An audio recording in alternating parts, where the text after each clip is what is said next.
So very good afternoon to all of you. Good afternoon online students. ठीक है, so next शुरू करेंगे.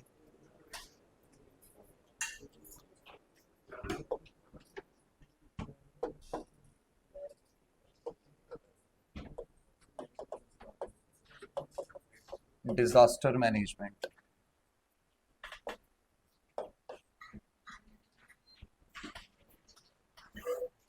ठीक है, so छोटा सा टॉपिक है और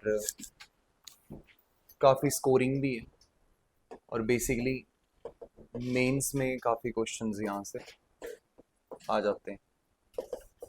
ठीक है, अभी जो ट्रेंड है उसके अकॉर्डिंग 2 से 3 क्वेश्चन जो हैं यहाँ से बन रहे हैं डिज़ास्टर मैनेजमेंट में से. और डिज़ास्टर मैनेजमेंट ये डायरेक्टली रिलेटेड है, is related to human life and loss of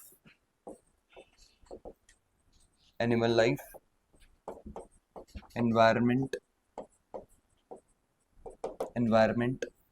and also the infrastructure. ठीक है, सो डिज़ास्टर मैनेजमेंट बेसिकली इसलिए करना पड़ता है क्योंकि हमें इन सारी चीज़ों को एक तरह से प्रोटेक्ट भी करना. फॉर एग्जांपल कि डिज़ास्टर मैनेजमेंट को आप ऐसे समझ सकते हो कि अभी रिसेंटली क्या हुआ है कि पंजाब के अंदर फ्लड्स आए. ठीक है, और ये जो फ्लड्स हैं ये किस वजह से हैं, ऐसे कौन कौन से मेन अगर आप देखोगे तो कॉजेज हैं जिससे पंजाब में फ्लड्स चल रहे हैं. क्यों आ रहे हैं पंजाब फ्लड्स, बता सकते हो?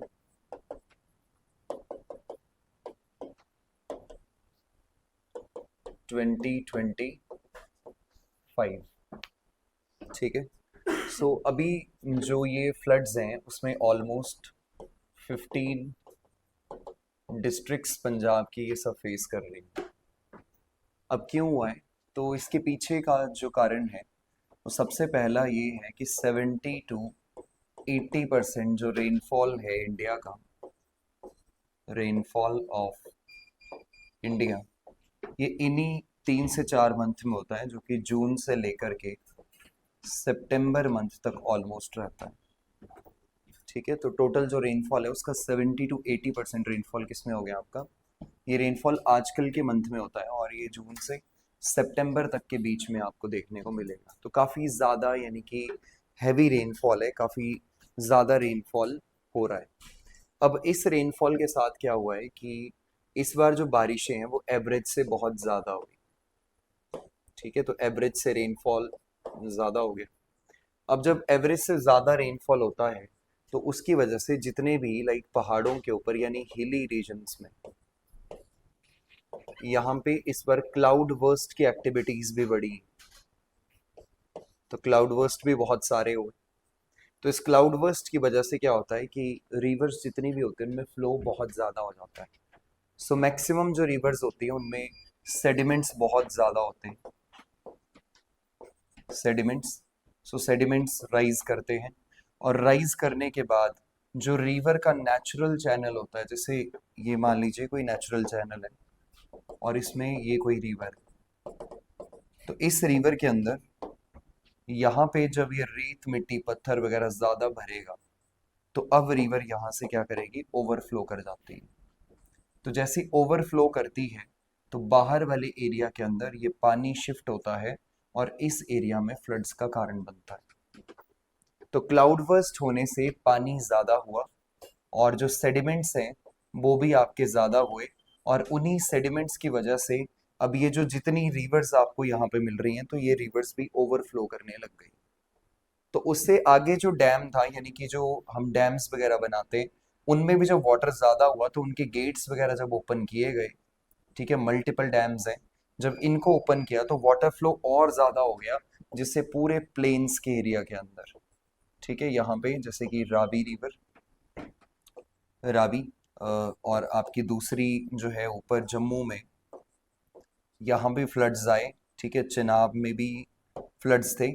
इसके अलावा ब्यास रिवर, और सतलुज रिवर, इन सभी रिवर्स ने जब ओवरफ्लो किया तो इसकी वजह से क्या आ गए, फ्लड्स।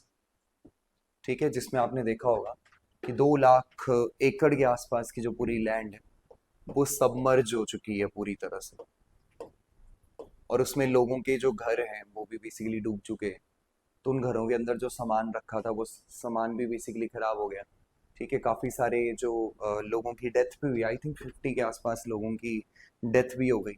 और अभी भी जो वाटर लेवल है वो नीचे नहीं जा रहा, बल्कि वाटर लेवल क्या कर रहा है, अप, क्योंकि अभी भी बारिश क्या हो रही है, ज़्यादा।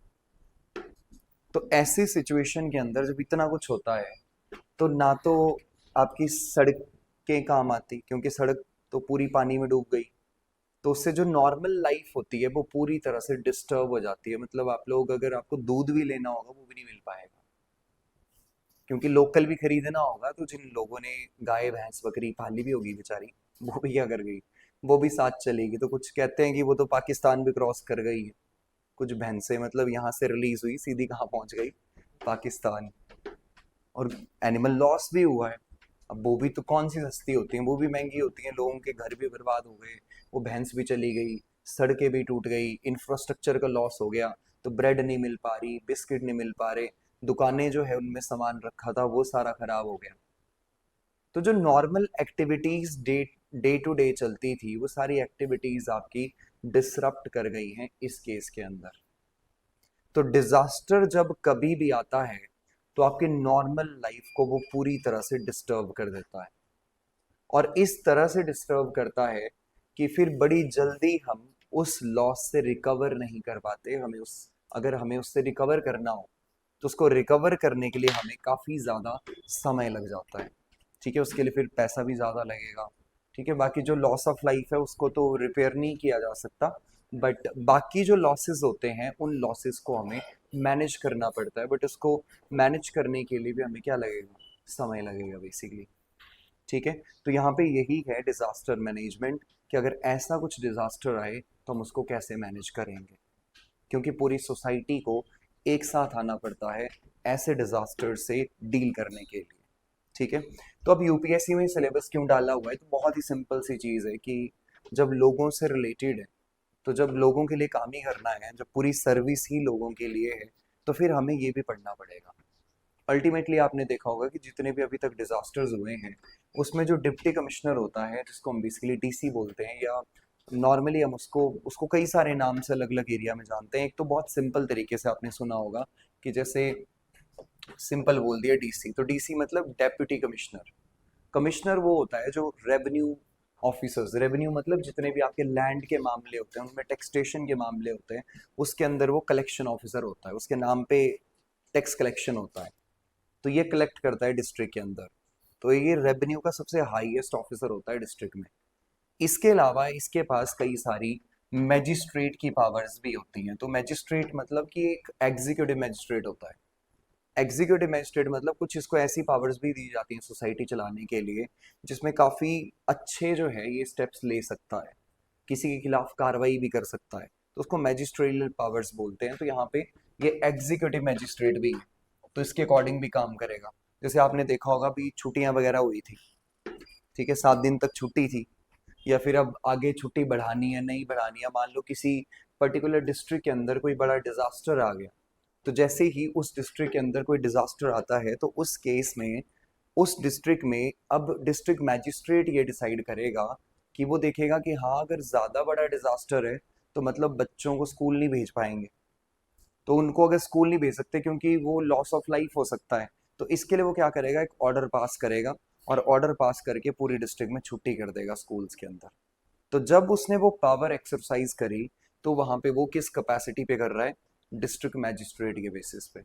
वो इसलिए ले रहा है क्योंकि उसको पब्लिक का बेनिफिट दिखाई दे रहा है कि हाँ अगर आज मैं छुट्टी करता हूँ तो कम से कम अगर ऐसा कुछ हुआ भी तो कम से कम बच्चों की जान नहीं जाएगी। तो ये डिसाइड करता है डिस्ट्रिक्ट में। ऐसे ही क्या होता है कि हमारे पास एक नेशनल लेवल के ऊपर हमने एक एक्ट पास किया है डिजास्टर्स को मैनेज करने के लिए, जिसको हम बेसिकली डिजास्टर मैनेजमेंट एक्ट 2005 के नाम से जानते हैं। ये जो एक्ट है, ये कानून सिंपल ये कहता है कि सेंट्रल लेवल के ऊपर पूरे डिजास्टर्स को मैनेज करने के लिए एक अथॉरिटी होगी, जिसको हम सिंपल तरह से, बहुत सिंपल तरीके से बोल देंगे, that is the disaster management authority, यानी नेशनल डिजास्टर मैनेजमेंट अथॉरिटी, जो नेशनल लेवल पे चलती है। उसके जो मेन चीफ एग्जीक्यूटिव ऑफिसर होते हैं वो बेसिकली आपके प्राइम मिनिस्टर होते हैं, वो प्राइम मिनिस्टर डील करते हैं उससे।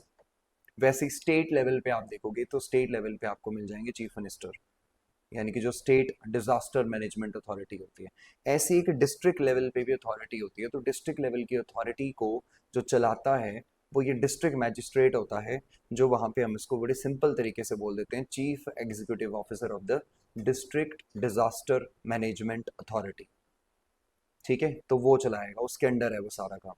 उसने देखना है कि उसकी डिस्ट्रिक्ट में किस किस तरह के डिजास्टर्स आ सकते हैं, कि उसमें कौन से डिजास्टर्स, यानी फ्लड्स आते हैं, अर्थक्वेक्स आते हैं, या फिर लाइक इंडस्ट्रियल डिजास्टर हो सकता है, क्लाउड बर्स्ट हो सकते हैं, किस तरह का है। तो पूरा डिस्ट्रिक्ट का प्रोफाइल समझ के वो एक पूरा प्लान तैयार करेगा कि अगर ऐसा कोई डिजास्टर आया तो हम उसे डील कैसे करेंगे, कितनी जल्दी हम उससे डील करेंगे। पूरा प्रोटोकॉल्स फॉलो करनी पड़ती हैं एक के बाद एक, इतना आसान नहीं होता कि अगर ये हुआ तो ये करेंगे, ये हुआ तो ये करेंगे, ये हुआ तो ये करेंगे।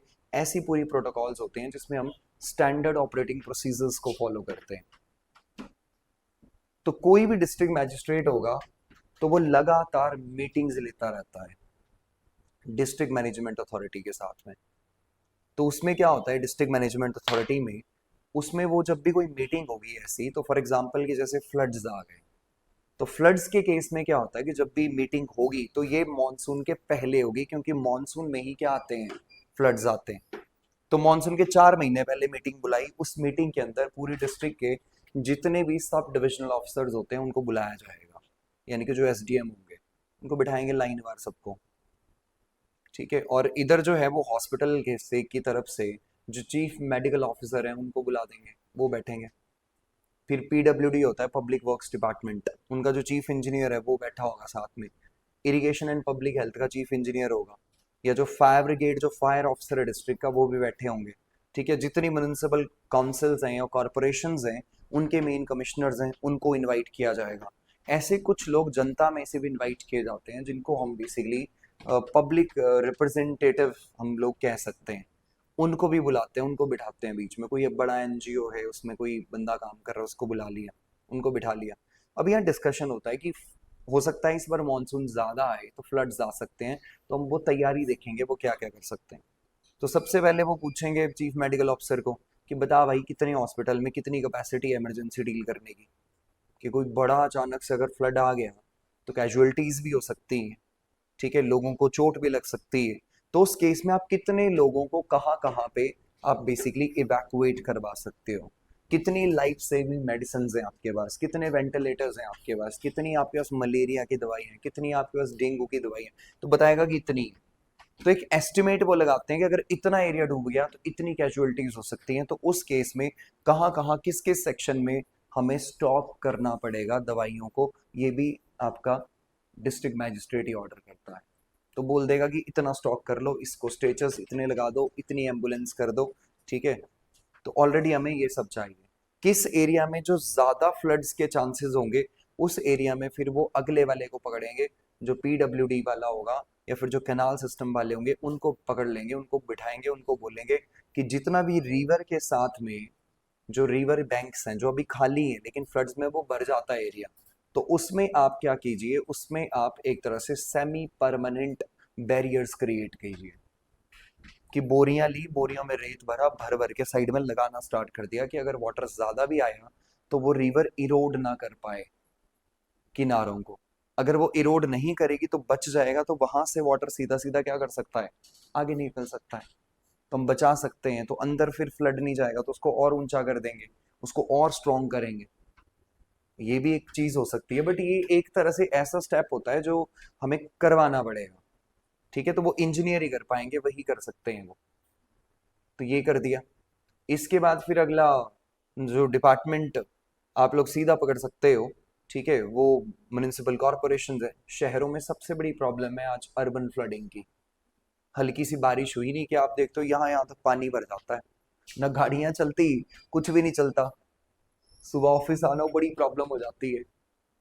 और ये वो पानी उतरता ही नहीं, फिर शाम तक उतरता है जाके। और कई जगह तो कई सारे इंसिडेंट्स भी आपने सुना होगा, दिल्ली में 3 बच्चे डूब गए थे। ठीक है, वो लाइब्रेरी नीचे थी बिल्कुल जाके ग्राउंड फ्लोर के ऊपर। तो बाहर से गाड़ी गई, पानी इतना ज्यादा था कि वो सीधा पानी आया और पूरा अंदर चला गया, और नीचे पता भी नहीं चला अंदर, क्योंकि पानी भी गंदा होता है वो। तो 3 स्टूडेंट्स की डेथ हो गई।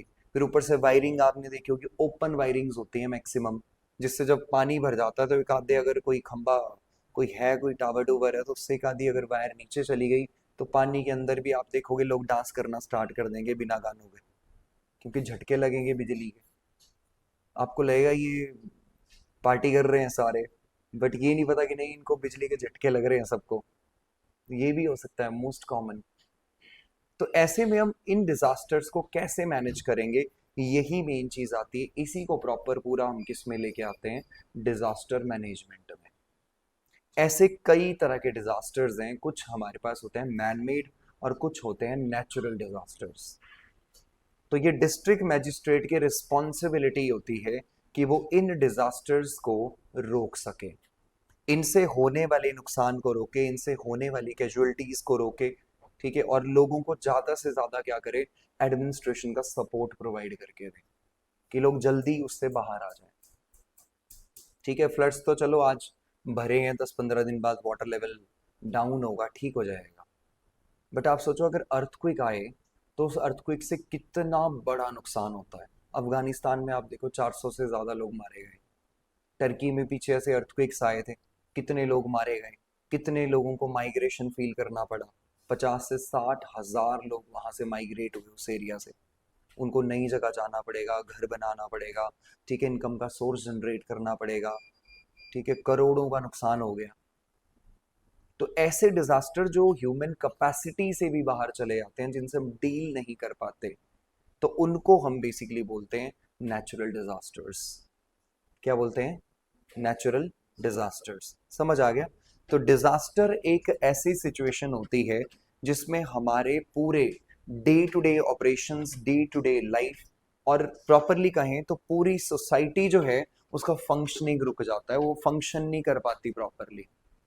और उससे उस नॉर्मल सिचुएशन में लाने के लिए, ठीक है, जो ह्यूमन कैपेसिटी है वो भी कम पड़ जाती है। मतलब हमारे पास उतनी बड़ी टेक्नोलॉजी ही नहीं है कि हम उस लेवल पे फटाफट दोबारा से वैसा स्ट्रक्चर खड़ा कर दें और वैसा सब कुछ बना दें। उस चीज को कहते हैं डिजास्टर। और सेकंड चीज आपने एक और सुनी होगी, उसको हम बेसिकली बोलते हैं हैजार्ड। क्या बोल देते हैं, हैजार्ड। तो हैजार्ड का मतलब क्या होता है, जैसे आपने कई जगह देखा होगा कि जैसे फेंसिंग होती है इलेक्ट्रिकल, उसके ऊपर ना बड़े बड़े साइन बोर्ड्स बने होते हैं, उसके ऊपर लिखा होता है hazard.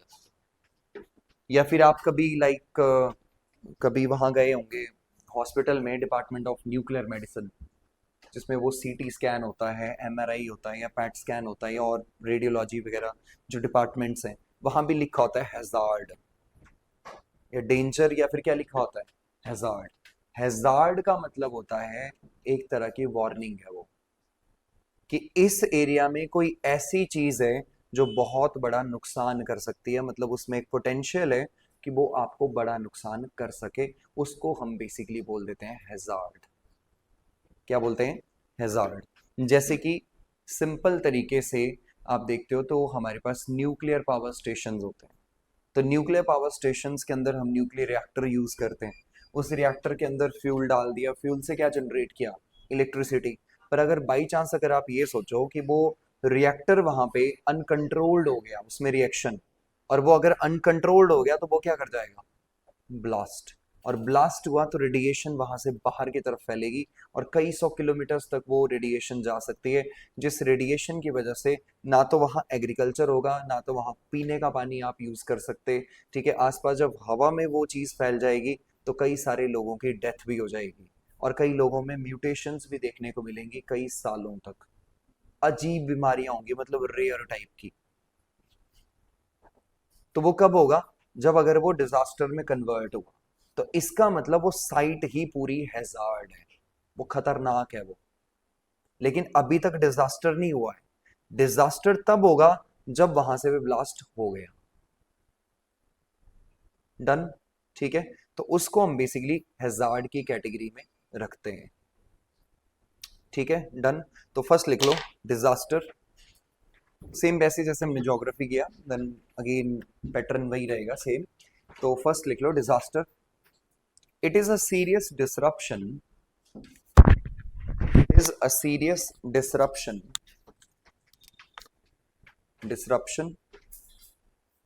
in the functioning of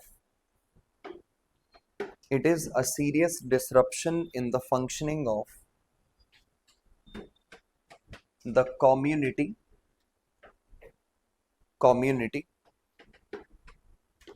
or a society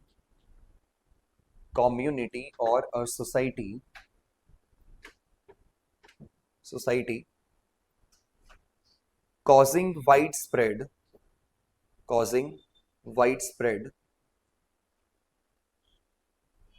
material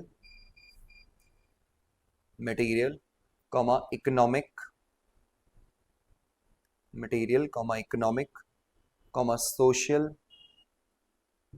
social or environmental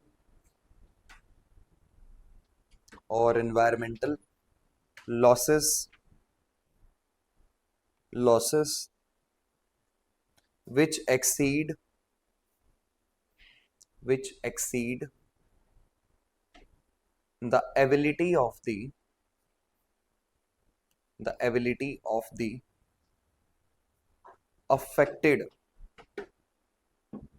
ability of the affected society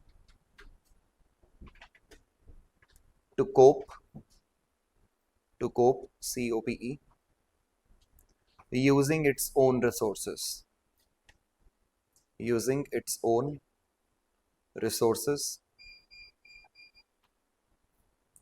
There are two types of disasters. There are two types of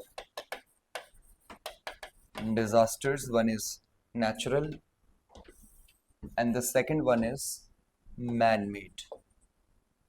ठीक है, that is man-made disaster.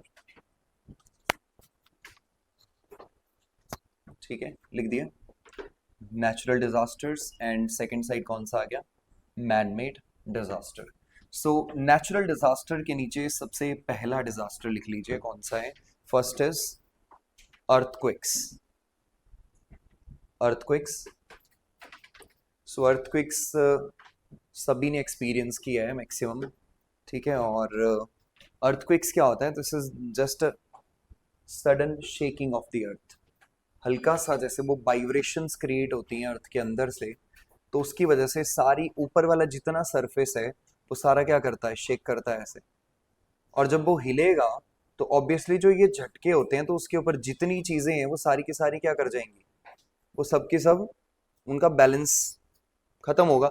जैसे ही balance खत्म होगा और धीरे धीरे वो क्या करेंगी, वो गिरना स्टार्ट कर देती हैं। लाइक इधर कुछ इधर, ठीक है, कुछ ऐसे गिर गई, कुछ इस तरफ गिर गई, तो उससे आसपास जो लोग होते हैं तो उनको भी काफी सारा डैमेज होता है।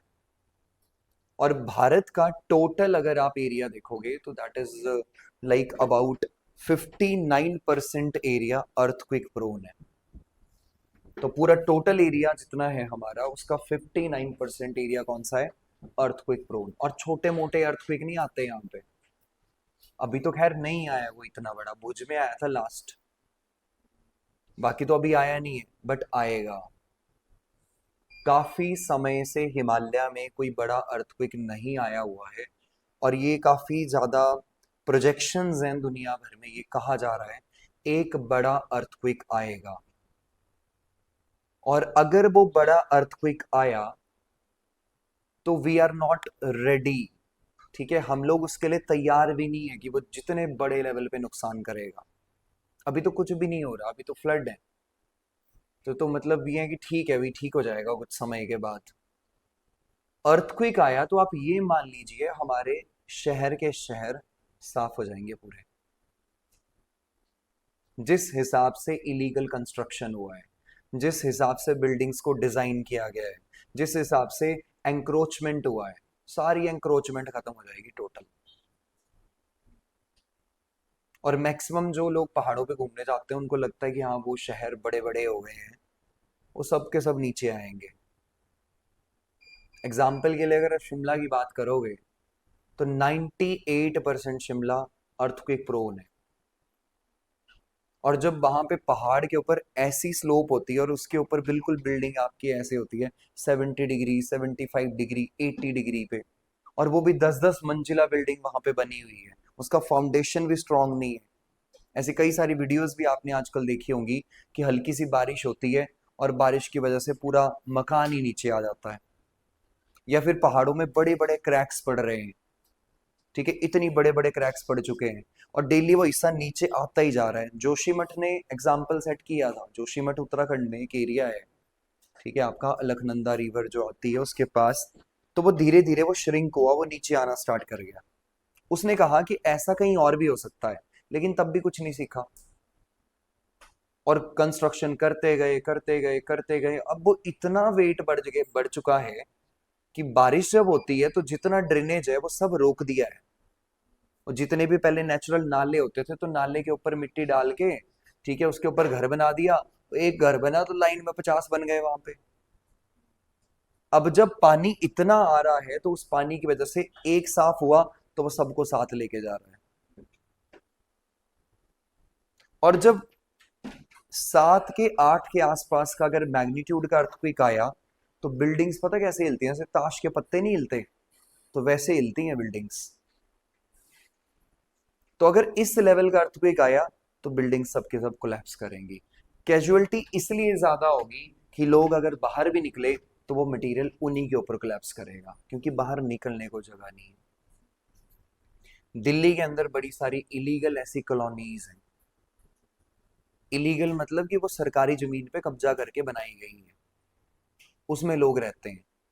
और वो उनके लिए कोई मतलब वो नहीं था कि हाँ इतनी जगह छोड़नी है इधर। अभी तो टीसीपी तो अभी पास हुआ है, टाउन कंट्री प्लानिंग, उसके पहले तो था नहीं।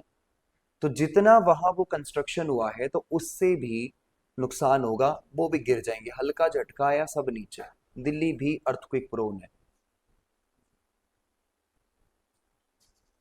तो हम अभी कोई वो लेके नहीं चल रहे कि हाँ अगर अर्थक्वेक प्रोन एरिया है तो हमें बड़ी सावधानी से चलना होगा, हमें वैसे इंफ्रास्ट्रक्चर क्रिएट करना होगा। कोई नहीं सोचता। आगे और डिस्कस करेंगे, डिटेल में बताऊंगा। तो पहली चीज क्या बताई, कौन सा है, अर्थक्वेक। ठीक है। और हिमालयाज क्यों अर्थक्वेक प्रोन है, क्योंकि टेक्टोनिक फोर्सेस हैं और टेक्टोनिकली हिमालय अभी भी एक्टिवेटेड है। अभी भी हिमालय के नीचे जो प्लेट्स हैं वो लगातार एक दूसरे पे फोर्स लगा रही है, जैसे हिमालय हर साल 15 से 20 सेंटीमीटर ऊपर उठ रहा है, लगातार अभी भी राइज कर रहा है, उसकी हाइट बढ़ रही है। माउंट एवरेस्ट की हाइट अगर अभी आप देख रहे होंगे तो 8,848 यानी 8,848 मीटर्स के आसपास है। ये बढ़ रही है हर साल। तो अगर सेडिमेंट्स राइज कर रहे हैं तो हिमालय एक्टिवेटेड है। जब अंदर फोर्सेस लगेंगी तो क्रैक्स पड़ेंगे, क्रैक्स पड़ेंगे तो फिर एक समय ऐसा आएगा एनर्जी रिलीज करेगी। और जब वो एनर्जी रिलीज करेगी तो फिर नुकसान बहुत होगा। अभी तो छोटे छोटे अर्थक्वेक आते हैं थोड़े थोड़े, कि चलो हल्की हल्की एनर्जी रिलीज करती रही। लेकिन अगर अचानक से बड़ा झटका आया और कुछ सेकंड्स भी रुक गया, 5 से 6 सेकंड, तो गए काम से। ठीक है, डन। अर्थक्वेक सेकंड लिखो। अर्थक्वेक के बाद वॉल्केनिक इरप्शन।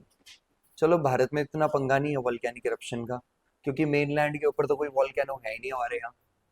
कि देखा कभी आपने ऐसे वॉल्केनो, देखा कभी इंडिया में ऐसा सुना हो कि यहाँ वॉल्केनो इरप्ट हो गया, जैसे कि ग्रीनलैंड में होता है, या कनाडा के अंदर है, यूएसए में है, जापान के अंदर है, या लाइक इंडोनेशिया, मलेशिया, फिलीपींस। यहाँ तो न्यूज आती रहती है हर महीने कि अभी ये वॉल्केनो निकल गया, अभी ये वॉल्केनो चल रहा है। यहाँ तो कभी नहीं आती न्यूज।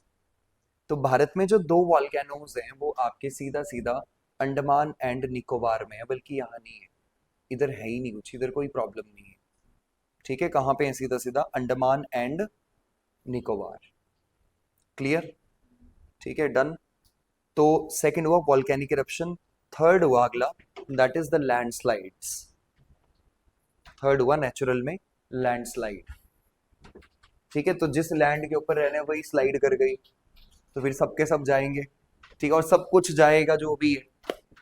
अभी आपने बड़ी सारी देखे होंगे उधर, ऊपर भी आया था अभी धारली में, ये सुना होगा आपने, उत्तराखंड में अभी बहुत बड़ा जो है पीछे क्लाउड बर्स्ट हुआ, ग्लेशियर लेक जो थी वो टूट गई। पानी इतना ज्यादा आया कि नीचे जो पूरा वो एरिया था जितना भी आपने देखा होगा, ठीक है, धारली वाला, जब ऊपर जाते थे ना केदारनाथ साइड, तो उसमें वो बीच में एक स्टेशन आता है, तो ऊपर से जितना भी वो डेब्रिस आया, वो पता ही नहीं चला, कुछ सेकंड्स के अंदर जितने मकान थे, जितना पूरा वो एरिया था टाउन का, वो सारा का सारा सबमर्ज हो गया उसके अंदर। और अचानक से हुआ, वो तो चलो दिन में हुआ तो फुटेज रिकॉर्ड कर ली। ऐसे इंसिडेंट्स मोस्टली रात में होते हैं, और रात में आपको पता है शांति होती है, लोग सोए होते हैं। ठीक है, तो सोए सोए ही क्या हो जाएगा, सीधे ही चमत्कार हो जाएगा। ठीक है, पता ही नहीं चलेगा कहाँ गए, क्यों होगा, नहीं होगा।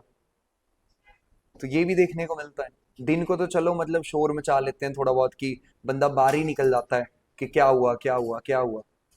अब कई बार सोए सोई अगर इतना बड़ा फ्लड आ गया, इतना बड़ा लैंडस्लाइड आ गया, तो क्या करोगे, कुछ नहीं पता चलेगा। ठीक है, तो एक ये भी हो सकता है। अगला है सुनामी। अगला नेचुरल में कौन आ गया, सुनामी। सुनामी में ना टी साइलेंट होता है। ठीक है, सुनामी। सुनामी जो है ये एक जापानीज शब्द है, और सुनामी का मतलब होता है कि जो आपके ओशंस है, तो ओशंस में बहुत ऊंची ऊंची लहरें उठती हैं, और बहुत ज्यादा हाइट होती है इनकी, थोड़ी हाइट नहीं होती। 60 मीटर, 70 मीटर, 80 मीटर्स। ठीक है, आप ये मान लो कि 5 5 6 6 मंजिला अगर कोई घर है, उतना ऊपर तक वो समुद्र की लहरें उठ जाती हैं, और वो सीधा कोस्टल एरिया में अंदर आती हैं, और जैसे ही अंदर आएंगी तो बड़ा अंदर तक पानी जाएगा, और इतना पानी अगर अचानक से आया तो फिर तो गए काम से। 2004 में सुनामी आई थी, 2 लाख से ज्यादा लोग उससे इम्पैक्ट हुए थे, कितने हजारों लोग मर गए थे। हमारे एरिया में भी, कोस्टल एरिया, आंध्र प्रदेश, उड़ीसा, ठीक है, नीचे वाला आपका तमिलनाडु वाला एरिया, उधर नुकसान हुआ। अंडमान निकोबार में नुकसान हुआ था। साउथ ईस्ट मलेशिया, इंडोनेशिया, उधर बहुत बड़ा डिसरप्शन हुआ। तो सुनामीज भी आती हैं जापान के अंदर, बहुत सारी सुनामीज आती हैं। ठीक है, बहुत अलग अलग तरह, जापान है ही कितना, 4 तो 5 आइलैंड्स हैं। ठीक है, नाम भी पुट्ठे पुट्ठे से हैं इनके, होकाइडो, होन्शू, ryushu, क्यूशू, ऐसे वो 4 5 नाम लेके वो आइलैंड बन गए आपके जापानीज। और वो जापान जो है, उसको वैसे तो कहते हैं the land of rising sun, क्योंकि सन वहीं से ही हम काउंट करते हैं सबसे पहले, कि उधर से जो है वो दिन शुरू होता है, हमसे 5.5 घंटे आगे है वो। ठीक है, तो ऐसे में अगर आप देखोगे तो जापान उस साइड, और वहां से सन निकल रहा है, लेकिन सबसे ज्यादा डिजास्टर भी वहीं आते हैं। वहां तो डेली का काम है अर्थक्वेक का, हर कभी आ जाता है। लोग बेचारे बाहर जा रहे हैं सब्जी खरीदने मार्केट, कोई स्कूल जा रहा है, कोई ऑफिस से आ रहा है, तो अचानक से वहां पे अर्थक्वेक आ गया। बट उन लोगों की ट्रेनिंग इतनी जबरदस्त होती है कि वो पहले ही सीख जाते हैं कि अगर ऐसा डिजास्टर आया तो करना क्या। तो वहां भगदड़ नहीं मचाते, शोर नहीं मचाते, वो चुपचाप जहां आए वहीं बैठ जाएंगे, या वहीं खड़े हो जाएंगे, किसी चीज का सहारा लेके खड़े हो जाएंगे। अगर बिल्डिंग्स के अंदर हैं तो लोग बिल्डिंग्स के अंदर ही, सिंपल चीजें बनी हुई हैं वो वहीं पे ही सपोर्ट ले लेते हैं, जिससे वो बच जाते हैं। वहाँ बच्चा पैदा होता है ना, तो वो पहले अर्थक्वेक से मिटिगेट करना सीखता है, बोलना बाद में सीखता है। इस लेवल की ट्रेनिंग होती है वहां पे। कई सारी वीडियोस भी आएगी, जापान में अर्थक्वेक आया, डॉक्टर ऑपरेशन कर रहा है। ठीक है, तो अर्थक्वेक चल रहा है, वो ऑपरेशन कर ही रहा है। देख लो कितना कॉन्फिडेंस था बंदे में, कि पूरी वाइब्रेशंस हो रही है, ऐसा नहीं कि वो नस ये वाली काटनी थी, कट वो वाली गई, वाइब्रेशन होती है ना साथ साथ, तो ऐसे बंदा हिल भी जाता है। तो फिर भी कॉन्फिडेंस इतना जबरदस्त, क्योंकि ट्रेनिंग बड़ी अच्छी है। ऊपर से आपने ये भी देखा होगा उनके कल्चर में भी ये चीज है, क्योंकि geography also decides the culture. अब अगर आप कल्चर देखोगे तो पोगो पे ना वो आता था एक, द केसल कासल, देखते हो आप, देखा होगा आपने शायद, देखा है। उसमें वो गेम्स ही होती थी जापानीज वाली, जावेद जाफरी, जिसमें वो वॉइस, हाँ वो वॉइस वॉइस ओवर करता था जिसमें, ठीक है, डब करके। तो उसमें आपने देखा होगा, उसमें मैक्सिमम गेम्स कौन सी थी, हिलने वाली। ठीक है, कोई भी ले लो, लास्ट में, सबसे लास्ट में गेम आती थी, उसमें ना एक वो एक दुकान सी बनाते थे, वो सिंपल एक कमरा टाइप, उसके अंदर ना वो सोफे से लगे होते थे, और उसके ऊपर सारे बंदे बैठ जाते थे, जितने भी बचते थे, बड़े कम बचते थे लास्ट में, दो तीन ही, वो जाके बैठ जाएंगे, और फिर उनको बोलेंगे पक्का पकड़ो, और उसके बाद वो वाइब्रेट करना स्टार्ट करेगा, और जो वाइब्रेशन तक खत्म होने तक जो एंड में बचा रहा वही विनर होता था। लेकिन मैक्सिमम टाइम ये होता था कि कोई भी बचता नहीं था उसमें। तो उनकी गेम्स में भी ये चीज है, क्योंकि है ही डिजास्टर प्रोन है। लेकिन फिर भी आप देखोगे जापान दुनिया की फिफ्थ लार्जेस्ट इकोनॉमी है, रिसोर्सेज है नहीं उनके पास अपने कुछ, सब बाहर से लेते हैं, स्टील इंडिया से जाता है, लेकिन क्वालिटी देते हैं दुनिया को, टॉप क्लास क्वालिटी। तो ये जापान की स्टोरी है, छोटे छोटे आइलैंड्स हैं, बाकी फिर कभी बताऊंगा इनके बारे में। ठीक है, तो इतना लिख दिया आपने यहाँ तक, यानी कि सुनामी। सुनामी के बाद अगला आता है आपका, that is the floods. Floods, floods अभी हम देख ही रहे हैं कि फ्लड्स चल रहे हैं। तो उसके बाद अगला है साइक्लोन। साइक्लोन, तो साइक्लोन्स भी आते हैं, भारत में भी आते हैं, भारत में ट्रॉपिकल साइक्लोन्स होते हैं, and they are mostly located in the Indian ocean और बे ऑफ बंगाल और द अरेबियन सी रीजन। तो इधर आते हैं, और साइक्लोन ज़्यादातर आपको मिलेंगे मई के मंथ में, मई के स्टार्टिंग में। और अभी जैसे मानसून जाएगा तो उसके बाद जो आपका अक्टूबर और नवंबर होगा, तो उस टाइम भी मानसून के बनने की जो प्रोबेबिलिटी पॉसिबिलिटी होती है वो थोड़ी ज़्यादा हो जाती है, तो उस समय भी बनते हैं। तो ये साइक्लोन भी अपने साथ बहुत सारी चीज़ें लेकर के चलते हैं जिससे ये नुकसान करते हैं। ठीक है, उसके बाद अगला आता है ड्राउट्स। ड्राउट्स, तो ड्राउट्स बेसिकली क्या है, ड्राउट्स का मतलब होता है सूखा पड़ना। ठीक है, क्या मतलब होता है, सूखा पड़ना। तो सूखा पड़ना का मतलब यही होता है बेसिकली कि धीरे धीरे मॉइस्चर का कम होना सॉइल में से, ठीक है, या फिर आपकी जो बारिश हो रही है उसमें से, या फिर आपके ग्लेशियर्स हैं वो कम होते जा रहे हैं। जहां जहां आप वाटर स्टोर करते हो, चाहे वो रिवर्स हैं, लेक्स हैं, डैम्स हैं, उनमें उनका वाटर लेवल भी कम होता जा रहा है, हर साल बारिश कम होती जा रही है, उसको हम कहते हैं ड्राउट्स। तो ड्राउट्स एकदम से कभी नहीं आता, ड्राउट्स है slow onset of disaster, very very slow, it's very slow. ठीक है, इसको तो कई बार मतलब चेक करना भी मुश्किल हो जाता है कि हाँ ड्राउट्स आ रही है कि नहीं आ रही, बड़े लंबे टाइम तक इम्पैक्ट डालती है हमारी इकोनॉमी पे भी, हमारी लाइफ पे भी, हमारे पूरे एग्रीकल्चरल प्रोडक्शन पे भी। तो ये ड्राउट्स भी हैं। ड्राउट्स के बाद अ, आपका सिंपल और भी जो है वो हमारे डिजास्टर इसमें नोट होते हैं, जैसे कि वाइल्ड फायर या फिर फॉरेस्ट फायर। फॉरेस्ट फायर, तो फॉरेस्ट फायर भी हमने इसमें रख दिया। ठीक है, फॉरेस्ट फायर के साथ में snow storms, snow storms, comma global warming, global warming, तो ग्लोबल वार्मिंग भी होती है। हाँ जी, टॉर्नेडो, हाँ लिख सकते हो, टॉर्नेडो भी होते हैं, बट भारत में टॉर्नेडोज नहीं होते। ठीक है, ऐसे एक दो एरियाज हैं जहाँ टॉर्नेडोज रिसीव हुए हैं, बट नहीं होते हैं यहाँ पे। And tornadoes are very very powerful systems, तो बहुत खतरनाक होते हैं टॉर्नेडो। टॉर्नेडो सबसे ज्यादा इंटेंसिटी है यूएसए में। यूएसए में एक प्लेन्स हैं, उनको मिसिसिपी प्लेन्स कहते हैं। तो उधर टॉर्नेडोज होते हैं, इनकी विंड स्पीड होती है ऑलमोस्ट 500 किलोमीटर पर आवर। ठीक है, तो सोचो कितनी ज्यादा विंड स्पीड है, ये तो अपने साथ तो घर घर भी ले जाते हैं साथ ही। ठीक है, मतलब जो घर लकड़ी वकड़ी के बनाए होते हैं, उनके ऊपर वो छप्पर डाला होता है, वो घूम के सब साथ ही चला जाता है। और इतने बड़े बड़े जो है ना वो हेल स्टॉर्म्स गिरते हैं ऊपर से, इस इतने साइज के। जब इस साइज के हेल स्टॉर्म्स ऊपर से आएंगे तो फिर देख लो, फिर तो सर भी फूटेंगे। ठीक है, साथ में गाड़ियों पे भी डेंट पड़ेंगे, शीशे भी टूटेंगे, किसी का दिमाग खराब हो उसको बाहर खड़े कर देना वो भी ठीक हो जाएगा, क्योंकि जब गिरते हैं ना ऊपर से हिल स्टॉर्म्स, बढ़िया रहता है सिस्टम। ठीक है, तो they are very very powerful, but Bharat में नहीं है। उड़ीसा में थोड़े बहुत कभी कभी होता है, बट उतने ज्यादा पावरफुल नहीं है जितने यूएसए के अंदर। ठीक है, तो ये भी एक हो सकता है। उसके बाद है मैन मेड डिजास्टर। ठीक है, कौन से हैं, मैन मेड। मैन मेड का मतलब होता है इंसान जिसके लिए रिस्पॉन्स, हाँ जी, हाँ जी, बायोलॉजिकल नेचुरल हो सकता है। हाँ जी, हो सकता है।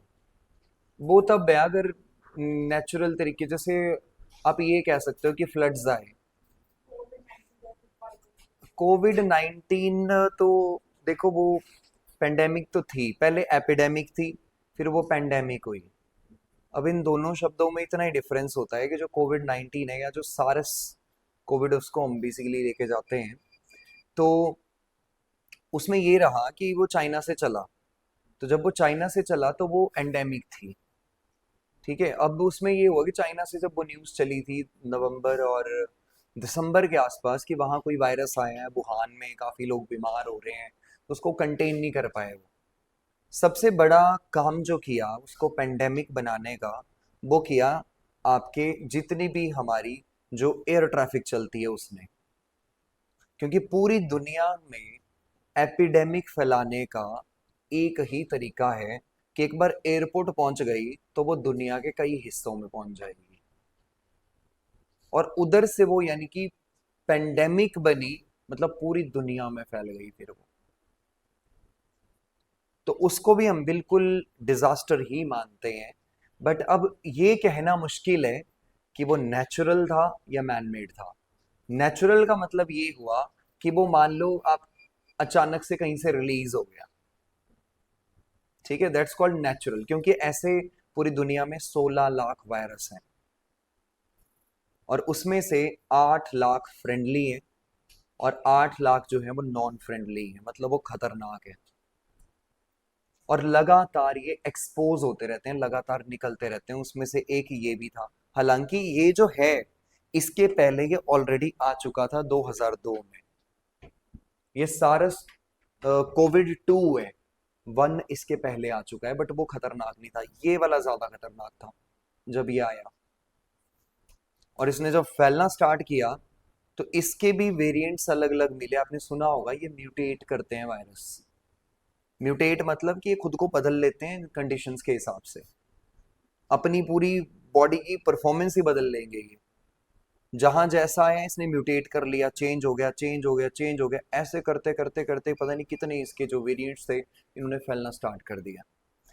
इसके ऊपर कम से कम 20 से 30 ईयर्स के बाद पता चलेगा कि नेचुरल था या एक ये बायोलॉजिकल वेपन था।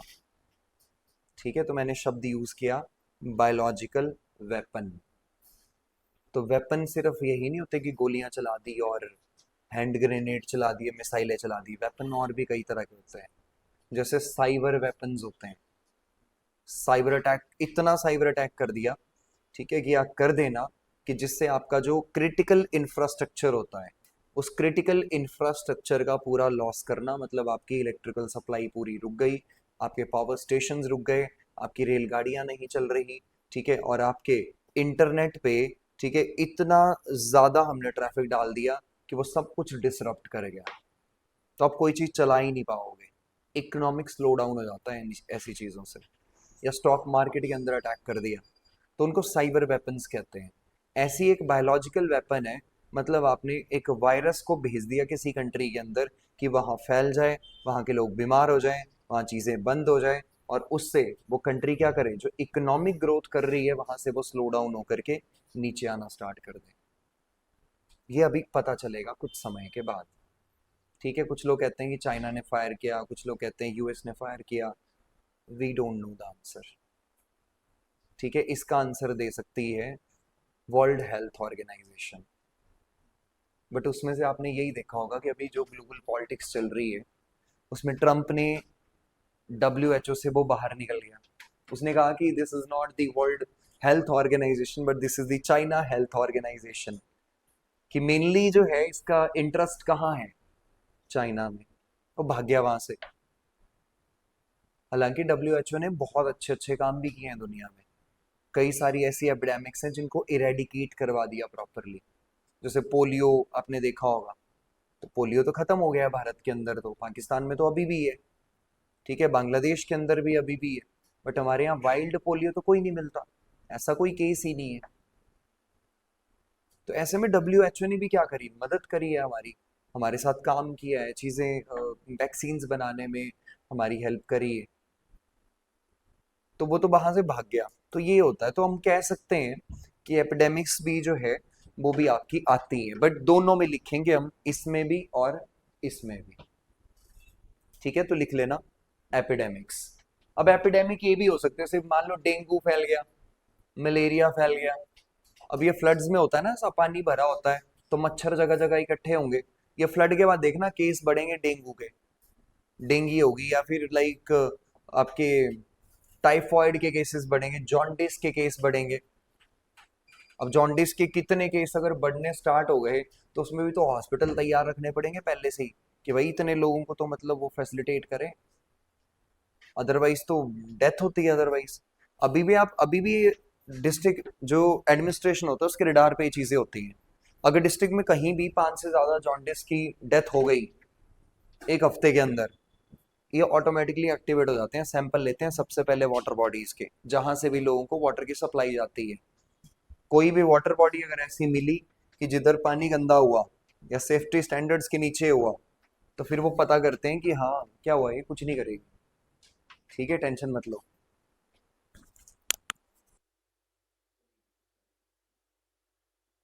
ठीक है, तो ऐसे चलता है पूरा ये सिस्टम। ठीक है, लिख दिया आपने ये वाला। तो इधर लिख लो फर्स्ट मैनमेड में, यहाँ पे हमने लिख लिया फर्स्ट। ठीक है, that is epidemic, done epidemic.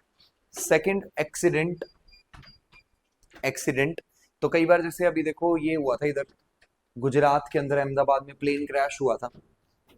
ठीक है, आपने देखा हो कितने सारे लोगों की डेथ हो गई, साथ में जो बिल्डिंग्स वगैरह भी थी उनको भी डैमेज हुआ। तो वो भी डिजास्टर है ना एक बहुत बड़ा। अब वो प्लेन टेक ऑफ कर रहा था, बट उसमें उतना थ्रस्ट उसको मिला ही नहीं। जब उसको थ्रस्ट ही नहीं मिला, तो वो सीधा सीधा नीचे आ गया। और ऊपर से इस समय, यानी कि जो ऊपर प्लेन जब आपका टेक ऑफ कर रहा होता है, तो उस समय अगर एक्सीडेंट ऐसा कुछ हो जाए तो बचने के चांस बहुत कम होते हैं। क्योंकि उस समय जितने भी वो फ्लैप्स होते हैं ना, जो मतलब बेसिकली प्लेन के, आपने देखा होगा, जो बेसिकली जिसमें के अंदर फ्यूल भरा होता है पूरी तरह से, तो उनमें फ्यूल बहुत ज्यादा था, क्योंकि उस समय वो क्या कर रहा था, टेक ऑफ कर रहा था। और तब जाके वो जैसे ही नीचे गिरा, उसमें जैसे ही आग लगी तो बहुत बड़ा धमाका हुआ। पास में जो मेडिकल जो कॉलेज था, उस मेडिकल कॉलेज के अंदर भी there are so many students. ठीक है, वो क्या कर रहे थे बेचारे, खाना वाना खा रहे थे, और वो ब्लास्ट हुआ, तो उनमें भी कम से कम 30+ कैजुअलिटीज उनकी भी हो गई। और एक बंदा था, देखो किस्मत होती है, अगर लोग बोले ना किस्मत है, तो ऐसी सिचुएशन में किस्मत होती है। वो बैठा भी इमरजेंसी सीट के पास था, और जैसे ही कुछ ऐसे हुआ कि प्लेन नीचे जाने लगा, तो अपने आप ही दरवाजा क्या हो गया, खुल गया। या पता नहीं उसका हाथ लगा, क्योंकि वो तो मिली सेकेंड्स का ही होता है गेम पूरी। और बंदा गिर भी गया उससे, और गिरा भी उस जगह जहां प्लेन ब्लास्ट ही नहीं हुआ। सिर्फ एक अकेला सर्वाइवर है उसमें, अकेला, बाकी सब के सब गए। और वो बच के जब हॉस्पिटल भी गया, जब उसको पता चला कि सारे मर गए, तो अभी तक भी वो बंदा एक तरह से ट्रॉमा में ही होगा। क्योंकि उसने खुद देखा कितने बंदे मेरे साथ जा रहे थे, सबके सब मर गए, सिर्फ मैं बचा हूं अकेला। तो कई दिन लगते हैं उस चीज से बाहर आने में भी। तो वो भी एक एक्सीडेंट है, कोई बस का एक्सीडेंट हो गया बड़ा, ठीक है, ट्रेन एक्सीडेंट हो गया, ये सब हम डिजास्टर में ही लेकर के चलते हैं। ठीक है, इसके अगला आता है वॉर। अगला क्या आता है, वॉर। क्योंकि देखो लड़ाई होती है, और जब वॉर लगती है, तो वॉर जो है वो भी एक बहुत बड़ा डिजास्टर ही होता है। उसके अंदर भी आपको पता ही है, अभी गाजा में आपने देखा होगा क्या हुआ है। तो गाजा तो पूरा लाइक प्लेन ही कर दिया उन्होंने, सारा बम मार मार के, मिसाइलें डाल डाल के। यूक्रेन, यूक्रेन की बुरी हालत है, एग्रीकल्चर वहां नहीं हो पा रहा। ठीक है, लोगों के घर वहां टूट चुके हैं, लोगों को माइग्रेशन करना पड़ रहा है वहां से। जो पहले शहर जो थे, जो इकोनॉमिक ग्रोथ सेंटर्स थे, आज वो सारे के सारे वीरान पड़े हैं, खाली पड़े हुए हैं। वो वहां कोई जाने से भी नहीं, मतलब वहां लोग जाते भी नहीं है। जिन गलियों में कभी मतलब लोग इधर उधर घुमा करते थे, शॉपिंग करते थे, सब सब बंद हो गई। ठीक है, तो ऐसे में लोगों की डेथ भी बहुत ज्यादा हुई, और जब ऐसे में बड़े स्केल पे डेथ होती है तो फिर जो बॉडीज होती हैं, अगर प्रॉपरली उन बॉडीज को डिस्पोज ऑफ ना किया जाए तो फिर बॉडीज भी क्या करेंगी, धीरे धीरे वो खराब होना स्टार्ट होती है। और जैसे खराब होती हैं तो फिर उससे और डिजीज बढ़ती हैं आसपास, उससे और बीमारियां बढ़ जाती हैं। ये भी एक कारण जो है वो वॉर की वजह से देखने को मिलता है। तो वॉर भी एक तरह से कौन सा डिजास्टर है, मैन मेड डिजास्टर। ठीक है, तो लिख लेना man made disaster, comma fire, fire यानी कि आग लगना, फायर लिख दिया, फायर। अगला है केमिकल रिलीज, केमिकल रिलीज। जैसे एग्जाम्पल हुआ था भोपाल गैस ट्रेजेडी 1984। भोपाल के अंदर एक बहुत बड़ा डिजास्टर हुआ था, 3,500 के आसपास लोग मारे गए थे उसके अंदर। और रिलीज, गैस रिलीज हो गई थी वहां से। और जब वो गैस रिलीज हुई तो लोगों को पता भी नहीं चला, और वो इतने लोग निपट गए इस चक्कर में, कितने लोग बीमार रहे। तो वो रिलीज की वजह से भी हो सकता है। ठीक है, इसके अलावा comma gas leak from pipelines, gas leak from pipelines, pipelines comma terrorism, terrorism comma civil war,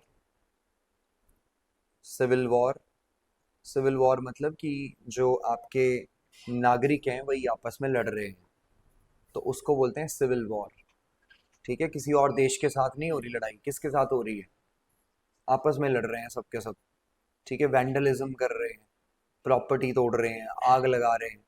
सो उस चीज को हम सिंपल सिंपल रख देते हैं सिविल वॉर में। ठीक है, तो एक साइड कौन से हो गए, नेचुरल, दूसरी साइड कौन से हो गए, मैन मेड। ठीक है, तो सबसे पहले हेडिंग दो नेचुरल डिजास्टर्स, नेचुरल डिजास्टर्स।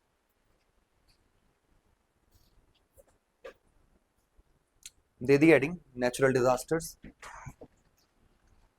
तो नेचुरल डिजास्टर में सबसे पहला जो आता है that is the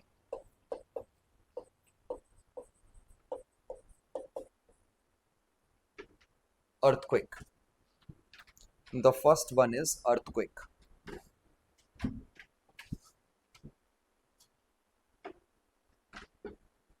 Earthquake. So earthquake क्या है? This is basically the sudden shaking of the earth. तो कभी भी देख लेना, कोई ऐसी रॉक है अगर इस तरह की, कोई अंदर ये सेक्शन हो सकता है, और उसके ऊपर जब क्या हो, प्रेशर पड़े, ऐसे प्रेशर पड़ रहा है,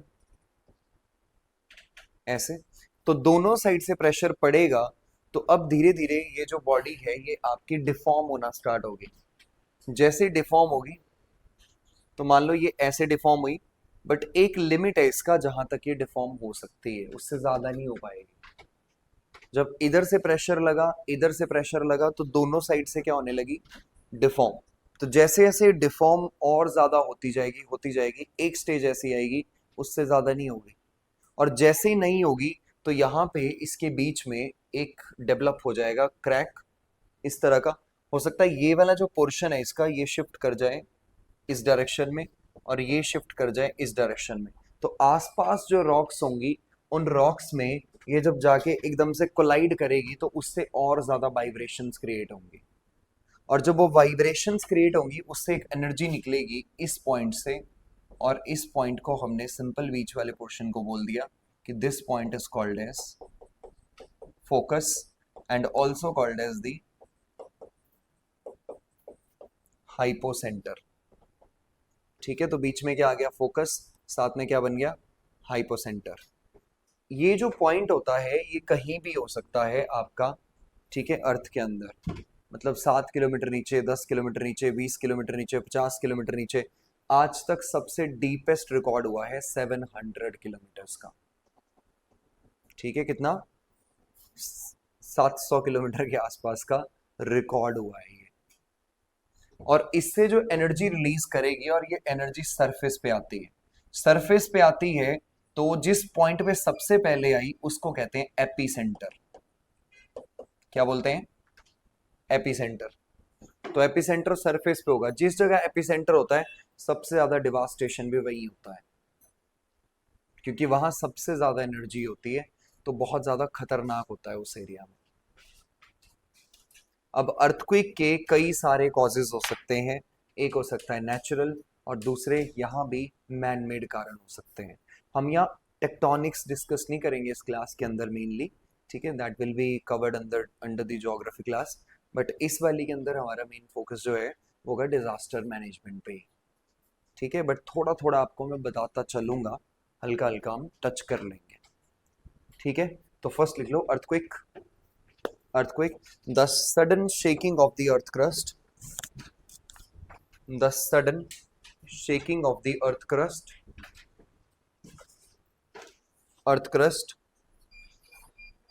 it is one of the most destructive, it is one of the most destructive, destructive, destructive natural hazard,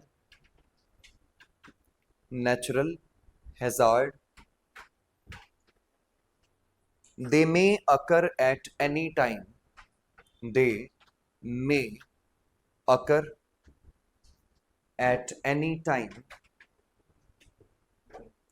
they may occur at any time of the year, comma, day or night,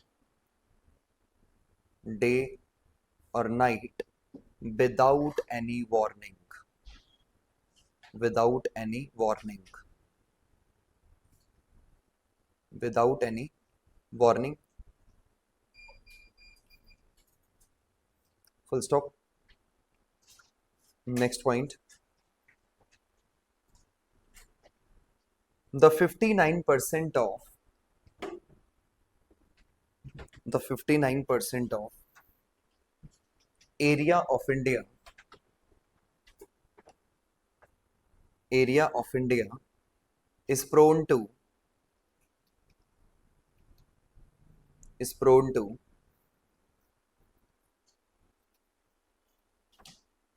earthquakes, earthquakes, तो इतना area आपका prone है किसके लिए, earthquakes के लिए।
ये India का बेसिकली मैप है, हजार्ड मैप अर्थक्वेक का, और इसमें आप जो लाल लाल वाले पोर्शन जितने भी देख रहे हो, इसमें जोन 5 के अर्थक्वेक्स आते हैं, ठीक है, कितने आते हैं, जोन 5, जोन 5 बहुत पावरफुल होता है, जोन 5 में 8 और इसके ऊपर रिक्टर स्केल पे अर्थक्वेक आ सकता है, इतने मैग्नीट्यूड का। अगर इस लेवल का अर्थक्वेक आए तो इसको हाईली डिजास्ट्रस कैटेगरी में डालते हैं। तो इसमें मेन एरियाज में पूरा नॉर्थ ईस्ट आपका, ठीक है, जोन 5 के अंदर है, मतलब very highly vulnerable to the earthquakes, और हाई क्वालिटी अर्थक्वेक्स यहाँ पे आएंगे। तो ये पूरा नॉर्थ ईस्ट का एरिया, अरुणाचल प्रदेश से त्रिपुरा, मिजोरम, सारे एरियाज इसके अंदर, सेकंड अगर आप देखोगे तो थोड़ा सा एरिया बिहार का है ये वाला। अब बिहार का क्यों है, तो इधर हिमालयास हैं पूरे, तो हिमालयास अभी भी टेक्टोनिकली एक्टिव है, तो इस वजह से बिहार में भी अर्थक्वेक्स। ठीक है, उत्तराखंड का ये वाला एरिया, इसको नंदा देवी वाला एरिया है ये, तो इस एरिया में भी अर्थक्वेक्स बड़े आते हैं। हिमाचल प्रदेश में बीच में पूरी बेल्ट है जो जोन 5 में आती है, बहुत खतरनाक अर्थक्वेक आ सकते हैं। ये कश्मीर वैली आपकी इसके अंदर आती है, तो ये है मेन। इसके अलावा अगर आप देखोगे तो कुछ कुछ, ये गुजरात का जो सेक्शन है, ठीक है, इधर इंडियन प्लेट कोलाइड करी थी, ठीक है, आपके यूरेशियन प्लेट के साथ, इधर पूरा सी हुआ करता था किसी समय पे, तो इधर भी थोड़ा बहुत टेक्टोनिकली चीजें एक्टिव हैं, जिससे यहाँ गुजरात के आसपास भी इस लेवल के अर्थक्वेक आते हैं। इससे नीचे अंडमान एंड निकोबार पूरा जोन 5 के अंदर आता है, और हाईएस्ट कैटेगरी के अर्थक्वेक्स यहाँ पे आएंगे। तो ये एरिया आपको याद रखने हैं कौन कौन से। तो पहले अंडमान एंड निकोबार किस में आता है, जोन 5 में। ठीक है, फिर गुजरात का जो कच्छ एरिया है ये भी किस में आता है, जोन 5 में। इसके अलावा कुछ बिहार के पोर्शंस हैं, पूरा नॉर्थ ईस्ट इसके अंदर आया, और उत्तराखंड का कुछ एरिया, और ऊपर से हिमाचल प्रदेश, फिर कौन सा आ गया, कश्मीर में। ठीक है, उसके बाद है जोन 4। जोन 4 में भी, यहाँ पे भी आते हैं अर्थक्वेक, लेकिन 8 के रिक्टर स्केल पे कम आते हैं, इससे थोड़े कम आते हैं। ठीक है, 6-7 के आसपास आएंगे यहाँ पे। खतरनाक तो ये भी होते हैं, लेकिन ये उतने नहीं है जितने जोन 5 में। तो इस वाले में पूरा लद्दाख, कश्मीर, हिमाचल प्रदेश, पंजाब का आधा हिस्सा, उत्तराखंड का पूरा हिस्सा, दिल्ली वाला एरिया, बिहार, उत्तर प्रदेश, ठीक है, सिक्किम वाले पोर्शंस, थोड़ा बहुत वेस्ट बंगाल है, थोड़ा गुजरात का एरिया है, ये एरिया सारे इसके अंदर आते हैं। बाकी आप जितने देख रहे हो इधर अर्थक्वेक आते हैं, लेकिन बड़े कम इंटेंसिटी के अर्थक्वेक आते हैं, बहुत ज्यादा नहीं आते, बड़े स्लो अर्थक्वेक्स हैं, छोटे अर्थक्वेक्स यहाँ पे देखने को मिलते हैं। ठीक है, तो 59% में ये सारा डिवीजन है उसका। और बाकी जो ये वाले बीच में खाली छूट गए, इनका कोई दिक्कत नहीं है, यहाँ बहुत ही कम आते हैं, इतने ये टेक्टोनिकली उतने एक्टिव है ही नहीं, स्टेबल लैंड फॉर्म्स है मोस्टली, तो इसलिए इधर बड़े नहीं आएंगे। ठीक है, तो लिखवा देता हूँ इसको, लिख लो that India is divided into, India is divided into various earthquake zones, various earthquake zone mainly into four zone based on the expected earthquake intensity, based on the expected earthquake intensity and hazard levels,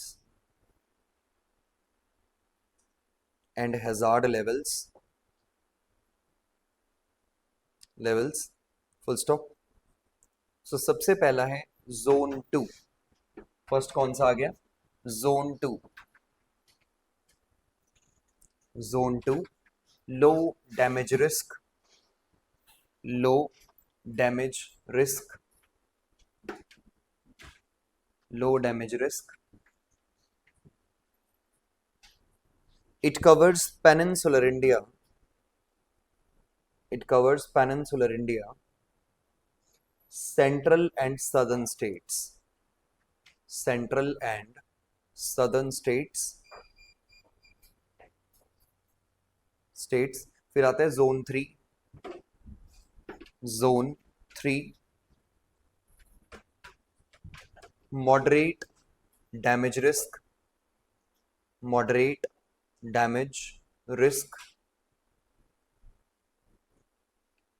It includes coastal and southwestern. It includes coastal and southwestern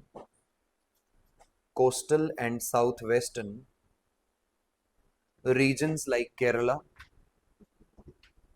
southwestern regions like Kerala, comma Goa,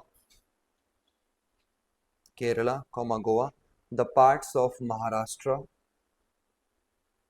the parts of Maharashtra. फिर आता है zone 4। Zone 4 high damage risk. Zone 4 high damage risk. It includes Delhi. It includes Delhi, NCR. NCR का मतलब क्या होता है? हाँ जी, national capital region. और एनसीटी, नेशनल कैपिटल टेरिटरी। दोनों में बेसिक फर्क क्या है? बहुत अच्छा बोला, बट बेसिक फर्क क्या है? एनसीआर कहाँ तक है?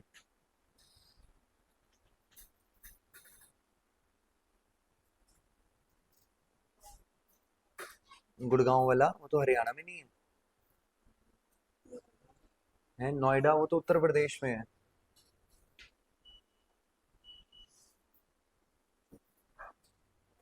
एनसीआर कहाँ तक है?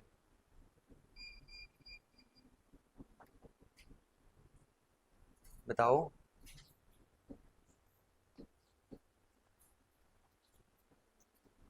हाँ जी, एनसीआर जहां आप बैठे हो वहां तक भी है। ठीक है। हर सिटी जो होती है वो एक ग्रोथ सेंटर होती है और वो बढ़ती रहती है। और जैसे जैसे वो बढ़ती है तो बाहर की सारी सिटीज को वो ज्वाइन कर देती है।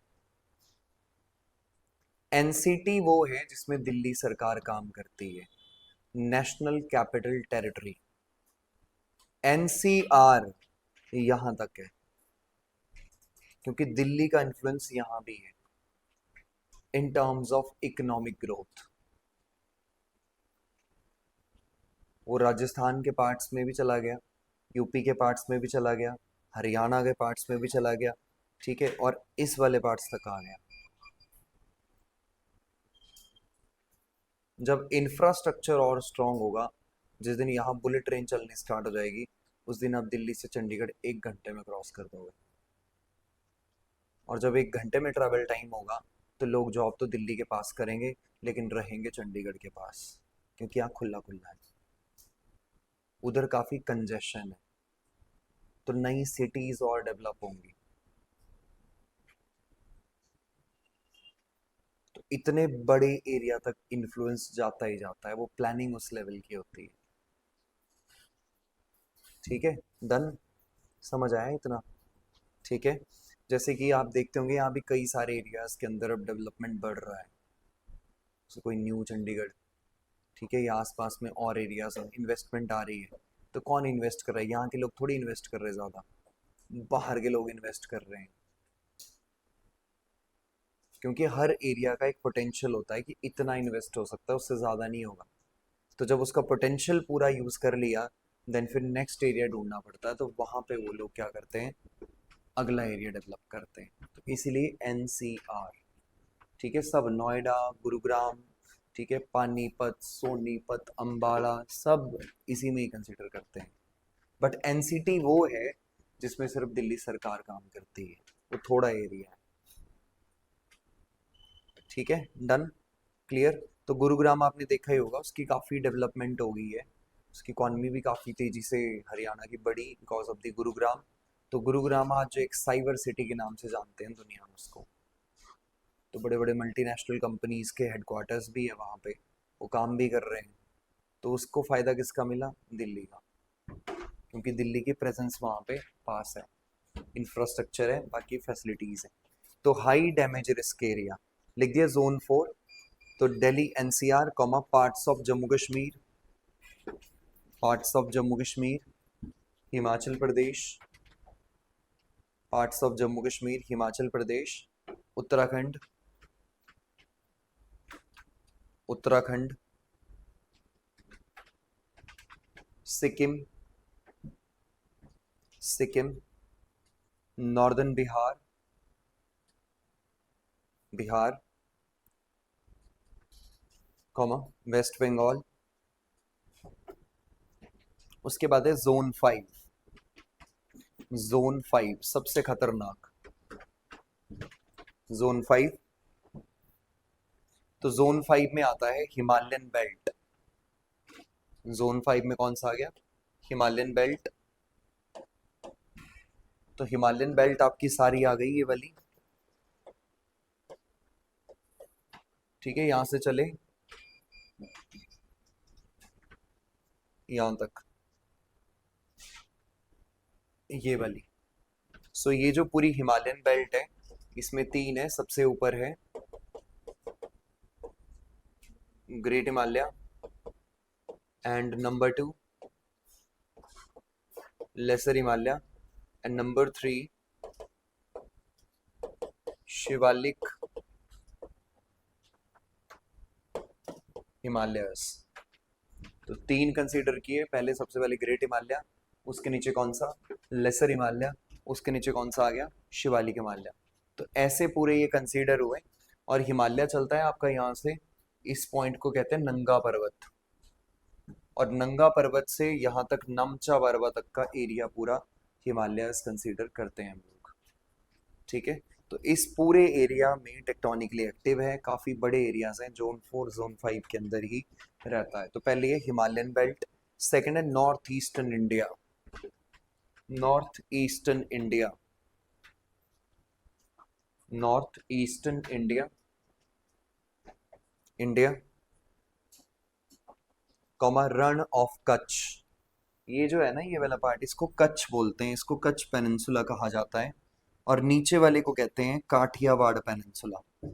तो ऊपर वाला ये वाला जो पोर्शन है, दिस इज कॉल्ड कच्छ। सुना होगा आपने रन ऑफ कच्छ। यहाँ पे क्या होता है कि टाइड्स वाइड्स आते हैं तो पानी वाटर लेवल काफी ऊपर तक चला जाता है। तो पूरा ये बॉर्डर वाला एरिया ही है, तो इसमें काफी नुकसान होते हैं। भुज यहीं पे है, जब यहाँ पे अर्थक्वेक्स आए थे। ठीक है, so this is the Kutch area of Gujarat, comma Andaman and Nicobar islands. Andaman and Nicobar islands.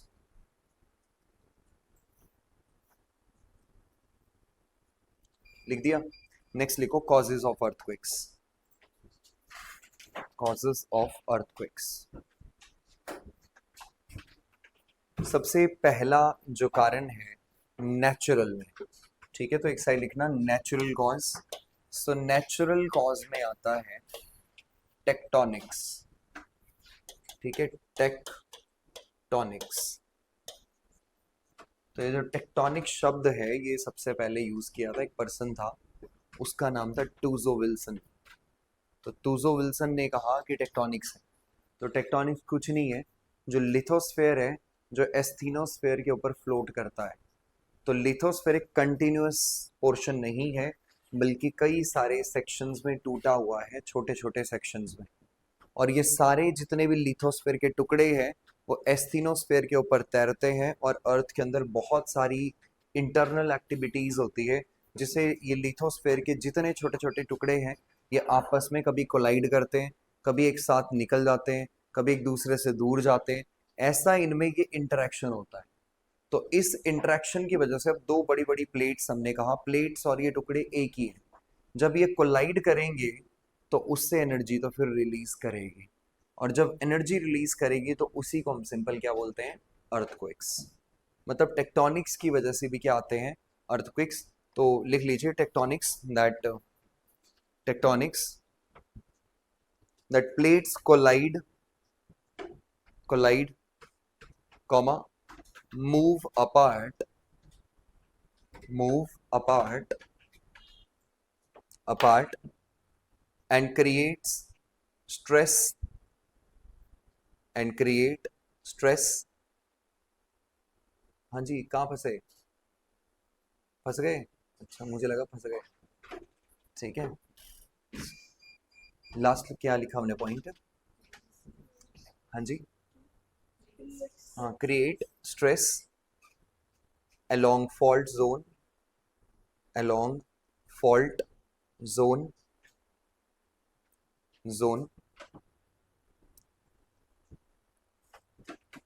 comma once the stress exceeds the rock strength, once the stress exceeds the rock strength, it is released as it is released as energy and generates earthquakes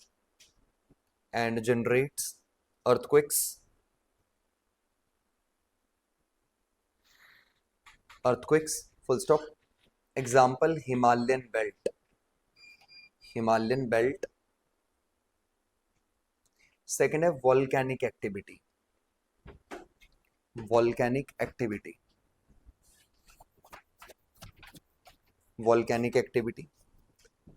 During volcanic eruption,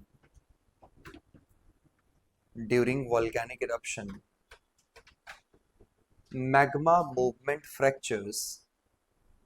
During volcanic eruptions, magma movement fractures rocks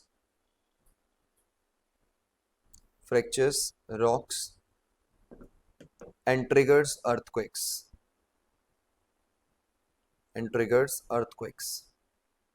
Example, Mount Fuji.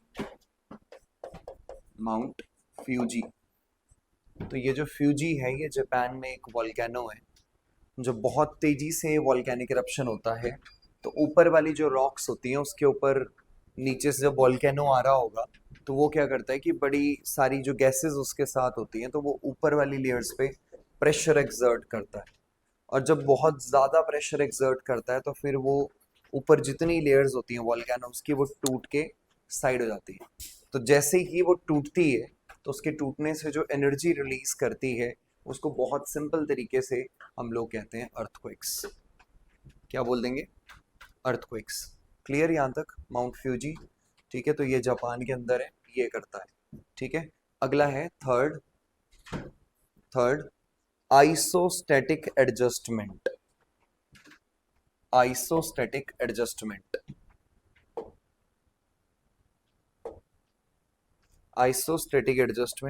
अब देखो ये isostatic adjustments क्या होती हैं।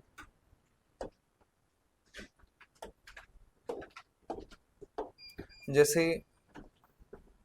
ये मान लीजिए आप यहाँ पे ऐसे ये माउंटेन्स हैं, बीच में प्लेन है, तो थोड़ा सा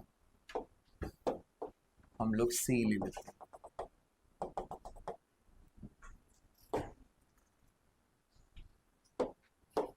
और ये नीचे वाला जो पोर्शन है ये थोड़ा सा सॉलिड ही है, मतलब बेस है, मतलब ऊपर वाला क्रस्ट है और नीचे वाला एरिया, इस एरिया में इतना एरिया, ठीक है, ये सेमी मोल्टन लेयर है अर्थ के अंदर। Layer, and this layer is called as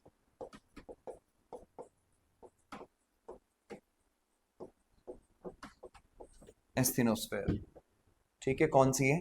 semi molten. तो ये अगर सेमी मोल्टन है तो ऊपर आप देख रहे होंगे कि इतना हिस्सा जो है ऊपर वाला, इसको हमने कहा lithosphere.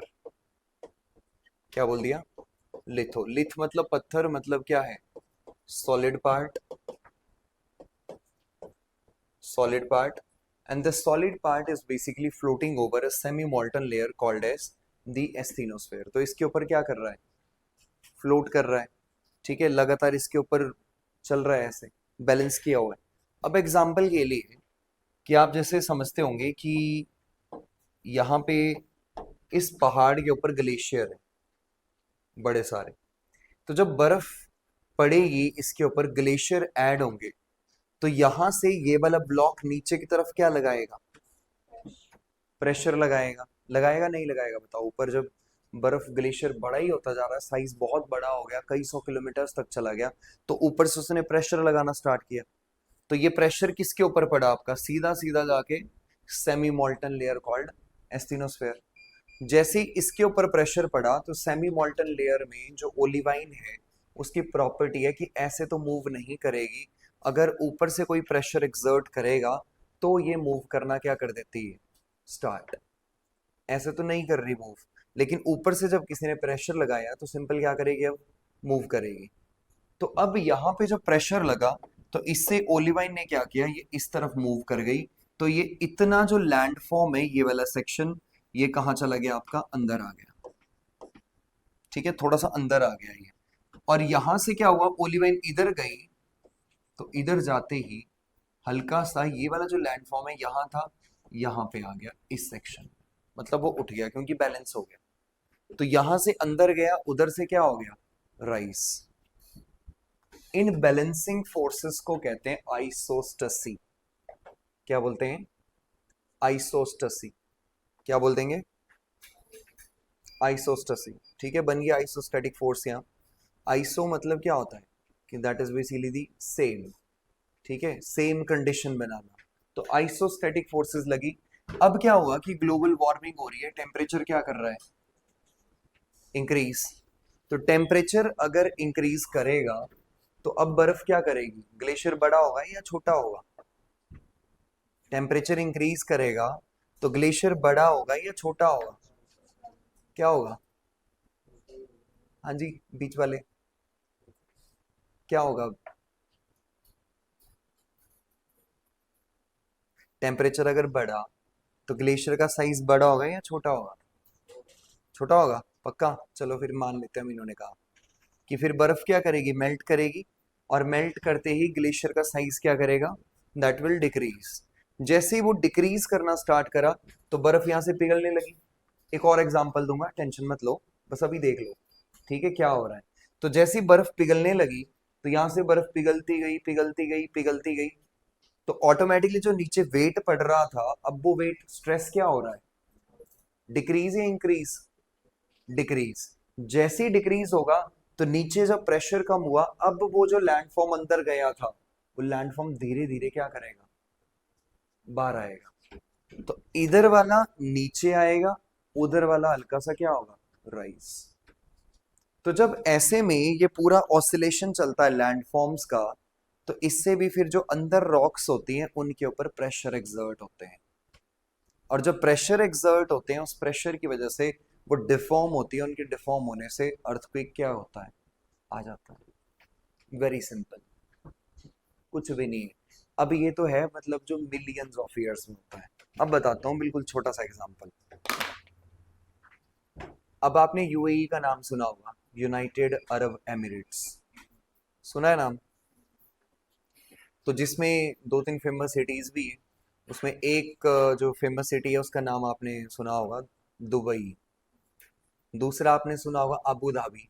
So Abu Dhabi is the capital of the UAE. And जो दुबई है वो एक इंटरनेशनल सिटी है, मतलब काफी फेमस है।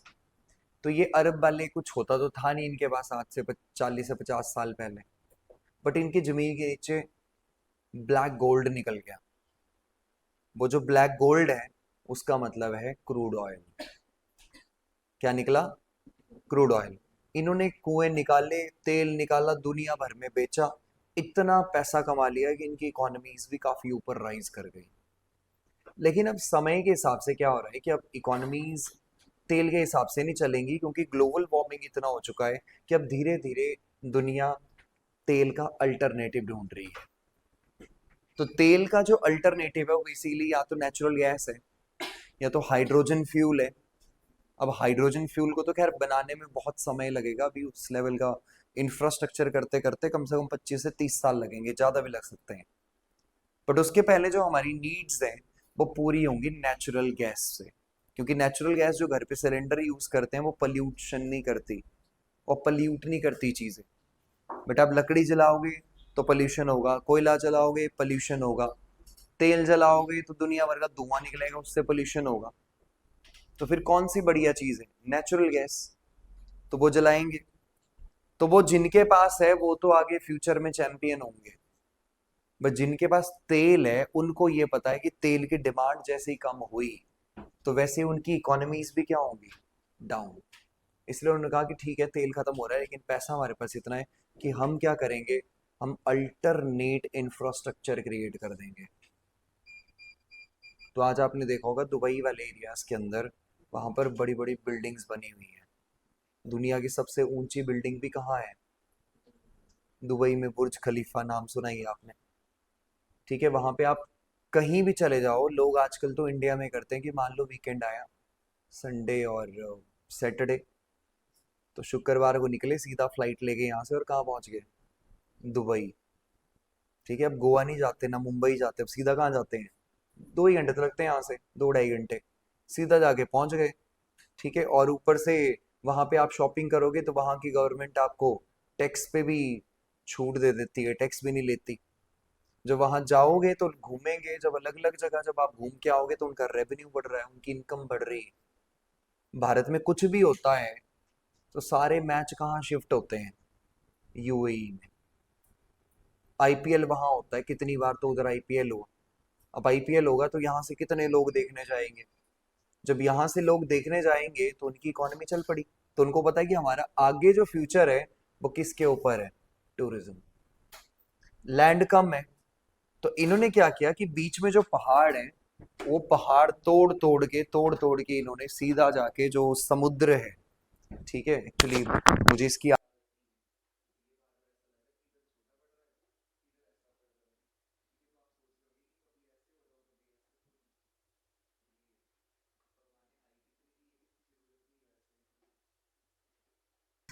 ठीक है, तो don't worry, I use to be, मतलब हो जाएगा ठीक। तो मैं ये बात कर रहा था कि फिर वो पहाड़ क्या करेंगे, यहाँ से तोड़ेंगे और उसको तोड़ तोड़ के वो लेके चले जाएंगे सीधा आगे, और आगे जाके वो यहाँ पे डिपॉजिट करेंगे इसको। मतलब इधर से पहाड़ तोड़े, पत्थर उठाए, सारे ट्रांसपोर्ट किए, सीधे कहाँ डाल दिए, समुद्र में। जब वहां डाले तो उधर वो ढेर लगना स्टार्ट हो गया।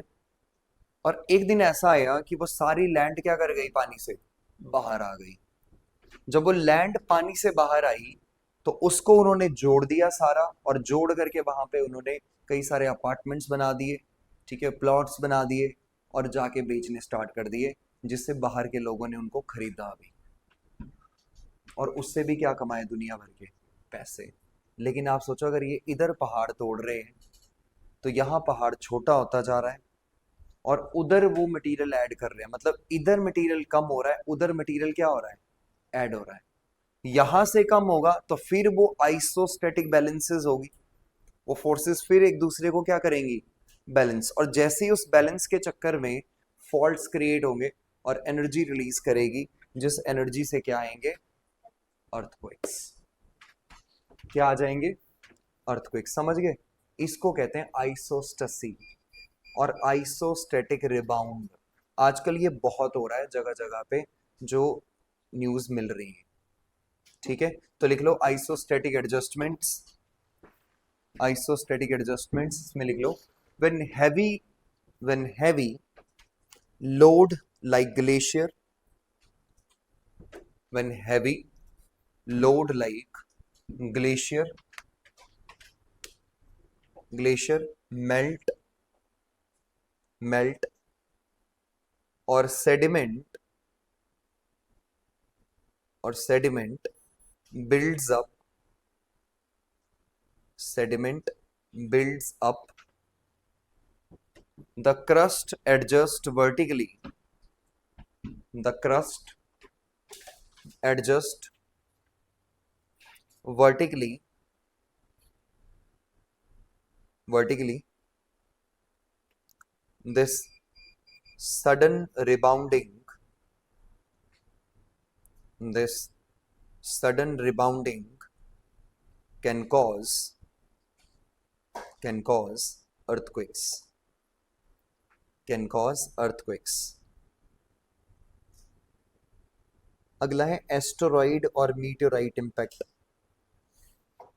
अगला है एस्टेरॉइड और मीटेओराइट इम्पैक्ट।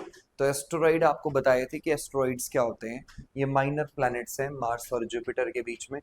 अर्थ कई बार क्या करती है, इनको अपनी तरफ अट्रैक्ट करती है, और जब ये अट्रैक्ट होके आते हैं और बहुत तेजी से जब एटमॉस्फेयर में आएंगे तो इसमें आग लग जाएगी। जब ये प्रॉपर पूरी तरह से नहीं जल पाते और ये नीचे आके अर्थ के सरफेस पे हिट करते हैं, तो उससे भी फिर क्या आते हैं, अर्थक्वेक्स। ठीक है, तो लिख लेना एस्टेरॉइड और, that is the meteorite impact, rare but massive meteorite impacts, rare but massive, rare but massive, massive meteorite impact, meteorite impact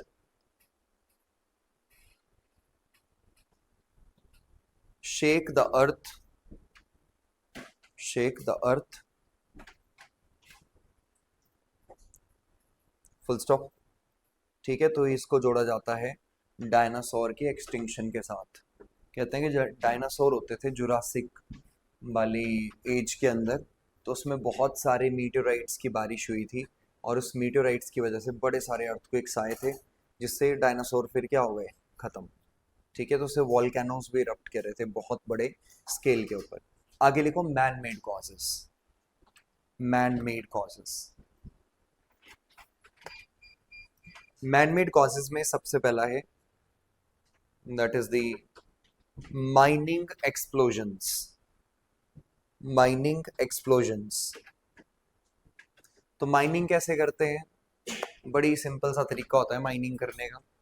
ठीक है, जहां भी रिसोर्सेज हैं, चाहे कोयला निकालना है या आयरन ओर निकालनी है, तो उसके लिए क्या करेंगे कि पहले, ठीक है, जो पूरा पहाड़ है उसमें छेद डाल देते हैं, तो उसको ड्रिल करते हैं, वो लाइक 30 मीटर 40 मीटर तक पूरा ड्रिल हो गया। ड्रिल करने के बाद जो मल्टीपल ड्रिल्स की होती हैं, उनमें डायनामाइट डालते हैं, और डायनामाइट डाल के दूर बैठ जाते हैं सेफ जगह पे, एक बटन दबाते हैं, डायनामाइट ब्लास्ट करता है। जैसे ब्लास्ट करता है वो मटेरियल अंदर से टूट करके नीचे गिर जाता है। फिर उस मटेरियल को क्या करते हैं कि जो आपके हैवी अर्थ मूवर्स होते हैं वो उठाते हैं सारा, और ट्रक्स में डालते हैं, वो ट्रक्स उसको लोड करके लेके चले जाते हैं, और उसमें से फिर इम्प्योरिटीज को अलग कर लिया जाता है, और जो काम का मटेरियल है उसको अलग अलग करके, ठीक है, उसको यूज किया जाता है। ठीक है, ये बहुत बेसिक फंडा है माइनिंग का।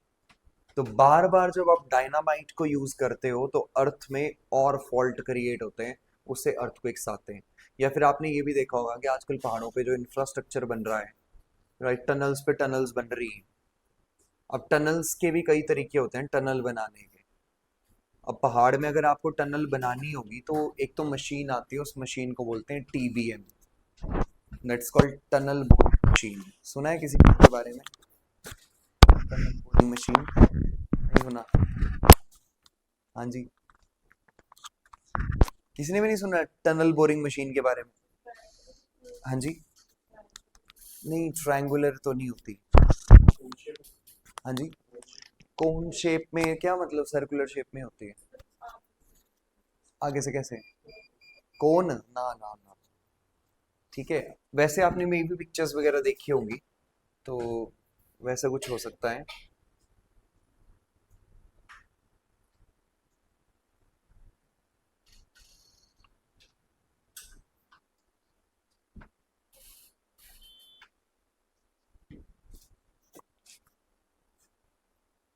जैसे कि टनल बोरिंग मशीन,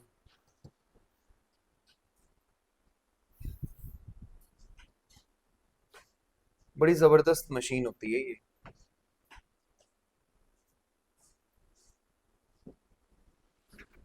ऐसी होती है पूरी, इस तरह की।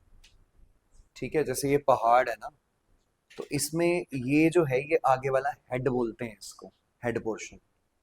इसके अंदर ये छोटे छोटे ब्लेड्स लगी हुई हैं ये सारी, ये वाली।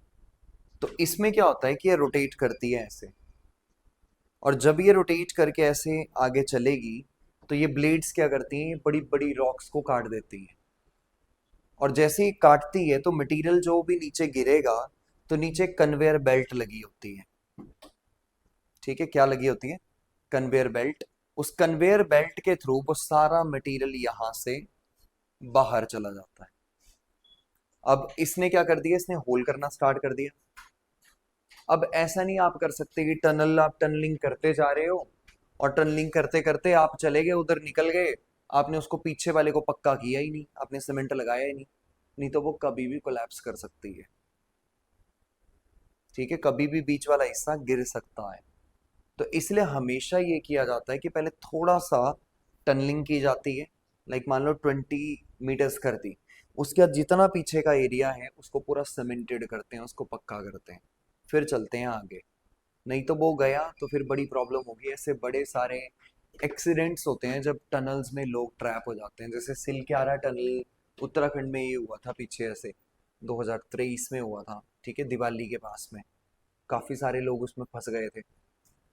तो वो भी एक डिजास्टर मैनेजमेंट का ही पूरा एक रोल जो था उसमें देखने को मिला कि कैसे फिर डिस्ट्रिक्ट एडमिनिस्ट्रेशन एक्टिवेट हुआ, कैसे फिर एक्सपर्ट्स के थ्रू, आर्मी के थ्रू उन लोगों को वहां से निकाला गया, कितने दिनों बाद जाके वो निकले थे। तो ये भी मशीन ऐसी होती है सेम टू सेम। ये जो आप देख रहे हो ना ऊपर, ये ब्लॉक्स होते हैं कंक्रीट के, तो ये बाहर बनाए जाते हैं। जब ये मशीन आगे चलती है तो ये साथ में जो पीछे वाला पोर्शन होता है इसका, ये ब्लॉक्स जोड़ता रहता है जिससे वो सीमेंटेड होती है। नॉर्मल तरीका एक और होता है टनल्स करने का, कि आप जब भी लाइक आपने पहले छोटे छोटे छेद किए उसके अंदर, फिर आपने कंट्रोल्ड एक्सप्लोजन्स किए, डायनामाइट डाला, ठीक है, बत्ती लगाई, ठीक है, आग लगाई। सिंपल, अब तो आग तो नहीं लगती, सिंपल बटन दबाते हैं तो उससे बेसिकली चार्ज होता है, तो उससे वो ब्लास्ट कर जाती है। तो जब वो ब्लास्ट करेगी तो वहां से जो रॉक्स के टुकड़े हैं वो क्या कर गए, निकल गए। बट वो कंट्रोल्ड है, वो बहुत ज़्यादा नहीं होता, थोड़ा होता है। तो वो फिर मशीन आएगी, वो उठाएगी मटेरियल, फिर पीछे वो सरिया वरिया लगाएंगे सारा, और पूरा उसको स्प्रे करेंगे सीमेंट को, तब वो पक्का होगा, फिर वो आगे चलेंगे। तो बार बार जो डायनामाइट का यूज किया जाता है उसकी वजह से पूरे पहाड़ों के अंदर फॉल्ट्स क्रिएट होते हैं, और ये फॉल्ट में से जब एनर्जी रिलीज करती है, उसी एनर्जी की वजह से अर्थक्वेक्स बहुत कॉमनली देखने को मिलते हैं। ठीक है, डन, यहाँ तक समझ आ गया ये वाला प्रोसेस भी। तो टनल्स की वजह से होता है, तो लिख लो फटाफट। मैन मेड कॉजेज में सबसे पहला mining explosions, explosions first point, explosions, explosions first point, that due to the deep mining operations, due to the deep mining operations for coal, gold and other minerals, for coal, gold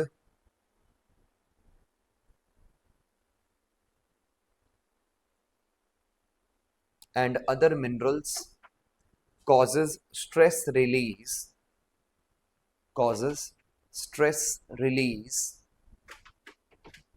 stress release in the rocks, stress release in the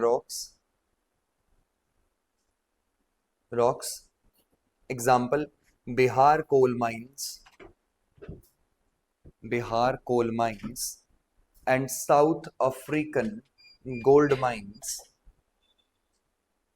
and South African gold mines frequently report such earthquakes, frequently report such earthquakes. अगला है second, nuclear explosion, nuclear explosion.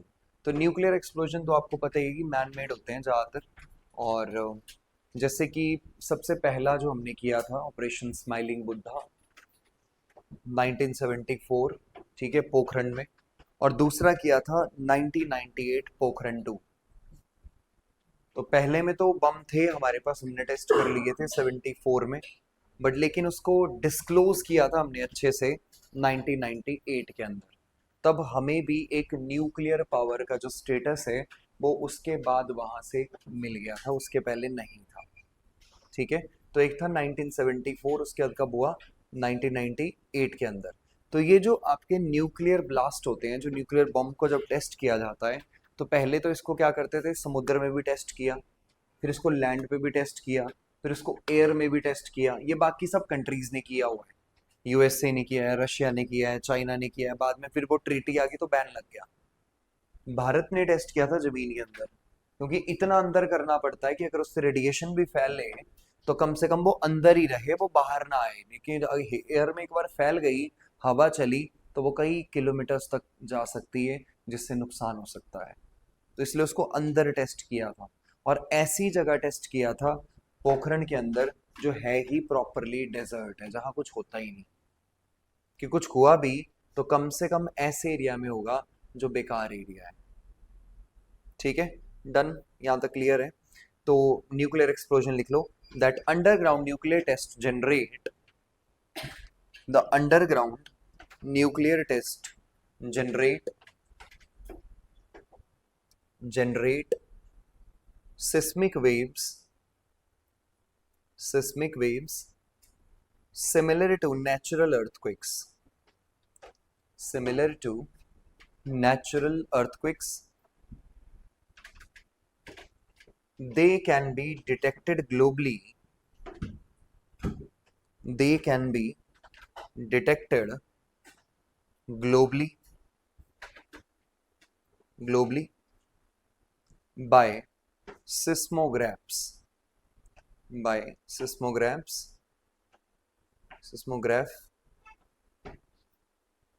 Example: Pokhran nuclear test. Pokhran nuclear test 1974 and 1998. एक और सुना होगा आपने, एक missile man के नाम से एक बंदा है बड़ा खतरनाक टाइप, उसका नाम है किम जोंग उन। सुना है नाम उसका? खतरनाक बंदा। कहाँ का है वो? नॉर्थ कोरिया का। अभी कुछ पिक्चर्स भी वायरल हुई थी पीछे ऐसे, देखी होंगी आपने। वो तीनों ऑटोक्रेट्स वहां पे खड़े हुए थे। एक व्लादिमीर पुतिन था, दूसरा शी जिनपिंग, तीसरा जो था वो आपका किम जोंग उन। तो ये आपस में ना गैलरी में बात कर रहे थे, जब अभी अभी एसईओ की मीटिंग हुई थी उसके अंदर, और गैलरी में इनकी बातें भी नेक्स्ट लेवल चल रही थी, और वह कैमरा ने रिकॉर्ड कर ली। तो ये पता क्या बात कर रहे थे? ये कह रहे थे कि अब 150 साल तक जीना आसान हो गया है, अब 150 साल तक हम जी सकते हैं। तो दूसरा पूछ रहा है वो कैसे? तो वो उसको बता रहा है कि अब अगर मान लीजिए जैसे जैसे बूढ़े होते हैं, तो उस अकॉर्डिंग जो ऑर्गन्स हैं तो उनका ट्रांसप्लांट करवा लो, ठीक है, लगातार लगे रहो, किसी नए बंदे को पकड़ो उसका करवा लिया, क्योंकि है ही पूरी ऑटोक्रेसी है वहां पे, तो कोई सुनता ही नहीं किसी यूज। तो वैसे वैसे करवाते रहो और जीते रहो, तो वैसे हम बड़े लंबे टाइम तक जी सकते हैं। तो ये वो एक दूसरे को सजेशंस दे रहे थे तीनों लोग बैठ के। तो ये वीडियो भी वायरल हुआ। तो ऐसे ही नॉर्थ कोरिया जो है वो भी एक न्यूक्लियर पावर है, तो उसने भी न्यूक्लियर वेपन्स बना के रखे हैं। वो हर तीसरे दिन आपने देखा होगा, पहले तो अमेरिका को धमकी दिया करता था कि हम अमेरिका को इवेपोरेट कर देंगे उसके पास, क्योंकि हाइड्रोजन बॉम्ब भी है। एक होता है न्यूक्लियर बॉम्ब, एक होता है हाइड्रोजन बॉम्ब, जिसको थर्मो न्यूक्लियर डिवाइस बोलते हैं। नॉर्मल लाइक न्यूक्लियर बम तो ऐसा होता है कि ठीक है चलो चला दिया छोटा सा, जैसे दिवाली को एक मुर्गा छाप चलाता है ना छोटे वाला, कि वो चला दिया। फिर एक होता है बड़े वाला बम, जिसका बड़ा धमाका होता है, वैसे होता है हाइड्रोजन। जो न्यू हाइड्रोजन बम है उसको चलाने के लिए आपको एक छोटा न्यूक्लियर बम चलाना पड़ता है। मतलब उसका टेम्परेचर इतना ज्यादा आपको लाना पड़ेगा, जब वो ब्लास्ट करता है तो इतनी हीट प्रोड्यूस करता है कि वो एक आइलैंड तक को मेल्ट कर सकता है। और ये हुआ भी है पहले, जब उसकी टेस्टिंग हुई तो पूरा आइलैंड मेल्ट कर गया, इतनी हीट प्रोड्यूस करता है वो। तो बहुत ही अनकंट्रोल्ड सिचुएशन होती है। वो बम उसके पास भी है, उसने भी बनाया हुआ है। तो इसीलिए वो भी एक खतरनाक कंट्री है, ठीक है। और उसको टेक्नोलॉजी दी चाइना ने, तो चाइना ने उसको बनवा दिया। तो कभी कभी वो ऐसा करता है, जब उसको ज़्यादा प्रेशर डालना स्टार्ट करते हैं उधर से चाइना पे या रशिया के ऊपर, तो वो फटाफट नॉर्थ कोरिया को बोलते हैं कि भाई छोड़ दे मिसाइल। तो वो भी मजे से बैठता है कुर्सी पे, ठीक है, और मिसाइल क्या करता है? छोड़ देता है। वो जाती है जापान के ऊपर से, और वो मैसेज देता है कि इस बार खाली थी, अगली बार भर के भेजूंगा। भर के मतलब कि थर्मो न्यूक्लियर डिवाइस डाल के भेजूंगा, और जापान ही मेल्ट कर देंगे सारा का सारा। इसलिए उसको कंट्रोल करना बड़ा मुश्किल है, ठीक है। मारे वही जाते हैं जो ताकतवर नहीं होते, और जो ताकतवर होते हैं वो कभी मारे नहीं जाते। समझ गए? यूक्रेन मारा गया क्योंकि उसके पास अपना कुछ है नहीं है। वो किसके दम पे लड़ा सारा? नाटो के दम पे, या फिर यूएसए ने उसको सपोर्ट किया। अभी भी वो उन्हीं के कहने पे लड़ रहा है। रशिया ने उसको मजाक बना के बिजनेस फ्रेंडली बना लिया हुआ है कि चलो ठीक है, लड़ाई में दोस्त ज्यादा तेल खरीद रहे हैं तो बढ़िया है, बेचो पैसे कमाओ जितने हो सकते हैं, उसके लिए वो फायदे का सौदा हो चुका है। और यूक्रेन इस चक्कर में पूरा बर्बाद। अब देखो यूएसए ने भी क्या गेम खेली, पीछे से धक्का दिया कि रशिया को बर्बाद करना है। और धक्का किसको दिया? यूक्रेन को, कि चल चल चल। जैसे होता है ना, चार दोस्त इकट्ठे हो गए तो पीछे से एक धक्का देता कि चल तू जा, हम पीछे हैं तेरे। है ना, वो बेचारा थप्पड़ पे थप्पड़ खा रहा है, पीछे देख रहा है पीछे है ही कोई नहीं। पीछे वाले तो सब दौड़ लिए, भाग लिए। तो अभी तक भी देख लो वो वॉर कैसी चल रही है, क्या हालात है वहां के। एकदम खतरनाक सिचुएशन। और दूसरी साइड देखो, यूटिलिटी भी कितनी इंपॉर्टेंट है। दूसरी साइड इसराइल है। तो इसराइल में आपने देखा होगा जब उसने ईरान को मारा पकड़ के, जब आपस में लड़ाई चली, तो उसके लिए यूएस सीधा सीधा अपने B2 बॉम्बर्स लेकर के आ गया। लेकिन यूक्रेन के केस में ऐसा नहीं किया, उसको कहा कि गोलियां हम दे देंगे, बंदूक भी हम दे देंगे, चलानी तुझे ही है, हम बीच में नहीं आने वाले। और इसराइल के केस में वो खुद क्या आ गया, प्लेन लेके आ गया, और वहां पे उसने बॉम्बार्डमेंट कर दी। सो ये जो जियो पॉलिटिक्स है, ये कई सारी ऐसी चीजें भी बताता है जो रियल लाइफ के अंदर भी हम कई एक्सपीरियंस करते हैं। ठीक है। तो नॉर्थ कोरिया एक ऐसा एग्जाम्पल है कि उसको दबाया नहीं जा सकता, क्योंकि उसके पास भी ताकत है। और ताकत सीधी क्या है, वो आईसीबीएम भी बनाई है उसने, इंटर कॉन्टिनेंटल बैलिस्टिक मिसाइल। कि मतलब अपने यहाँ से लॉन्च करी नॉर्थ कोरिया से, पूरा पैसिफिक पार करके वो यूएस के अंदर कहीं भी किसी भी शहर को टारगेट कर सकता है। तो ये स्टोरी है उसकी। तो उसने भी कई सारे न्यूक्लियर टेस्ट किए, जिससे पूरा ग्लोबल चेन बना एक पूरा, ठीक है, रिकॉर्ड होने का, न्यूक्लियर इवेंट्स का, अर्थक्वेक्स का। ठीक है, तो जरूर लिखना है North Korea nuclear test, North Korea nuclear test, North Korea nuclear test are regularly, nuclear tests are regularly picked up by picked up by the global seismic network, the global seismic network, SEISMIC। ठीक है, seismic network। अगला है next, that is the reservoir induced earthquake। reservoir induced, reservoir का मतलब होता है storage. ठीक है, जैसे मान लो कोई नदी चल रही थी, तो आपने बीच में डैम बना दिया, दीवार बना दी पूरी। और जब वो दीवार बनी तो उसके पीछे गैप हो गया, उस गैप में सारा पानी भर गया। और जब पानी भरता जाएगा, जब बहुत बड़ा एरिया पानी में डूब जाएगा, तो पानी का भी क्या होगा, वेट होगा, प्रेशर होगा। तो जब वो प्रेशर लगाएगा उस एरिया में, उस पूरी जमीन के ऊपर नीचे, तो उससे क्या आएंगे, उससे आएंगे अर्थक्वेक्स। क्या आएंगे उससे? अर्थक्वेक्स। ठीक है, बड़ी ही छोटी चीज है। जैसे आपने सुना होगा कि पूरे नॉर्थ ईस्ट के अंदर चाइना जो है, ऊपर बिल्कुल अरुणाचल प्रदेश के ऊपर, जहाँ पे ब्रह्मपुत्रा यू टर्न लेती है, उसके ऊपर चाइना एक बहुत बड़ा डैम क्रिएट कर रहा है। ठीक है, क्या कर रहा है? डैम, जिसकी कैपेसिटी होगी ऑलमोस्ट 60,000 मेगावाट। 60,000 मेगावाट बहुत ज्यादा कैपेसिटी होती है, पावर जनरेशन कैपेसिटी कम नहीं होती। नॉर्मल भाखड़ा है 1500 मेगावाट का है सारा ही। और वो कितना बोल रहे हैं, कितना बनाएगा? 60,000 मेगा। और वो कर भी सकता है, इसमें कोई बड़ी बात नहीं है, क्योंकि उसके पास ऑलरेडी दुनिया का सबसे बड़ा पावर जनरेशन प्रोजेक्ट है, 22,500 मेगावाट। उसका नाम है थ्री गॉर्जियस डैम। तो वहां पे जब नॉर्थ ईस्ट वाले एरिया में, जो पहले ही जोन 5 के अंदर है, और सर के ऊपर अगर उसने डैम बना दिया, तो वो कितनी बड़ी रिजर्वायर पीछे तक बनाएगा। और जब वो पानी इकट्ठा होगा, तो वो क्या लगाएगा वहां पे? Pressure.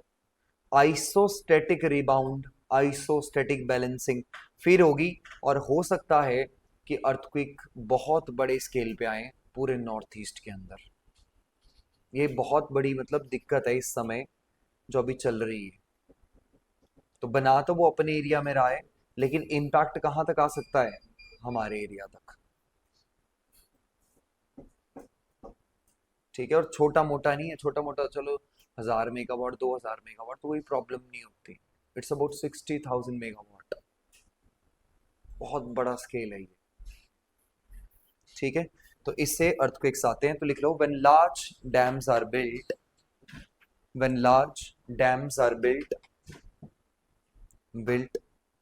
the weight of the water the weight of the water and seepage into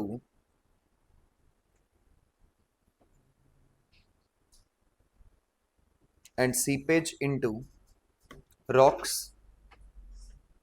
seepage SEEPAG, seepage मतलब लाइक परकोलेट होना, नीचे जाना। ठीक है, सीप करना। जैसे यहाँ होता है ना, बारिश हुई ऊपर तो ये दीवारों में क्या आ जाती है? ठीक है, सीपेज आ जाती है एक तरह की, यानी कि वो पानी आ जाता है अंदर, वो गिरने लगता है। तो बस वैसे ही अंदर जो रॉक्स होती हैं उसमें से भी पानी सीप करता है। तो वैसे ही seepage into the rocks increase the pressure on faults, increase the pressure on the fault, hence earthquake triggers,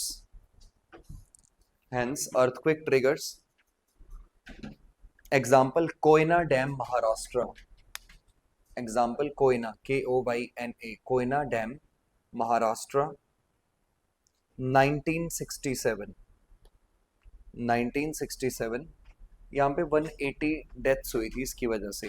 1967 में कोयना डैम है, कोयना रिवर के ऊपर महाराष्ट्र में, उसकी जो रिजर्वायर बनी थी उस रिजर्वायर की वजह से अर्थक्वेक्स आए थे। ठीक है, डन, लिख दिया। अगला लिख लो नेक्स्ट एक और, that is the urbanisation and heavy infrastructure, urbanization and the heavy infrastructure, mega cities with metro tunnels,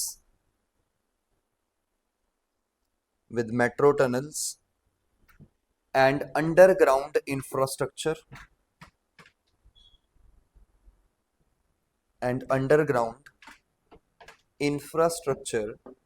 change the stress distribution,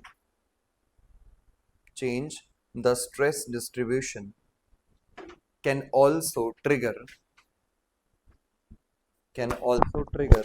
the earthquakes.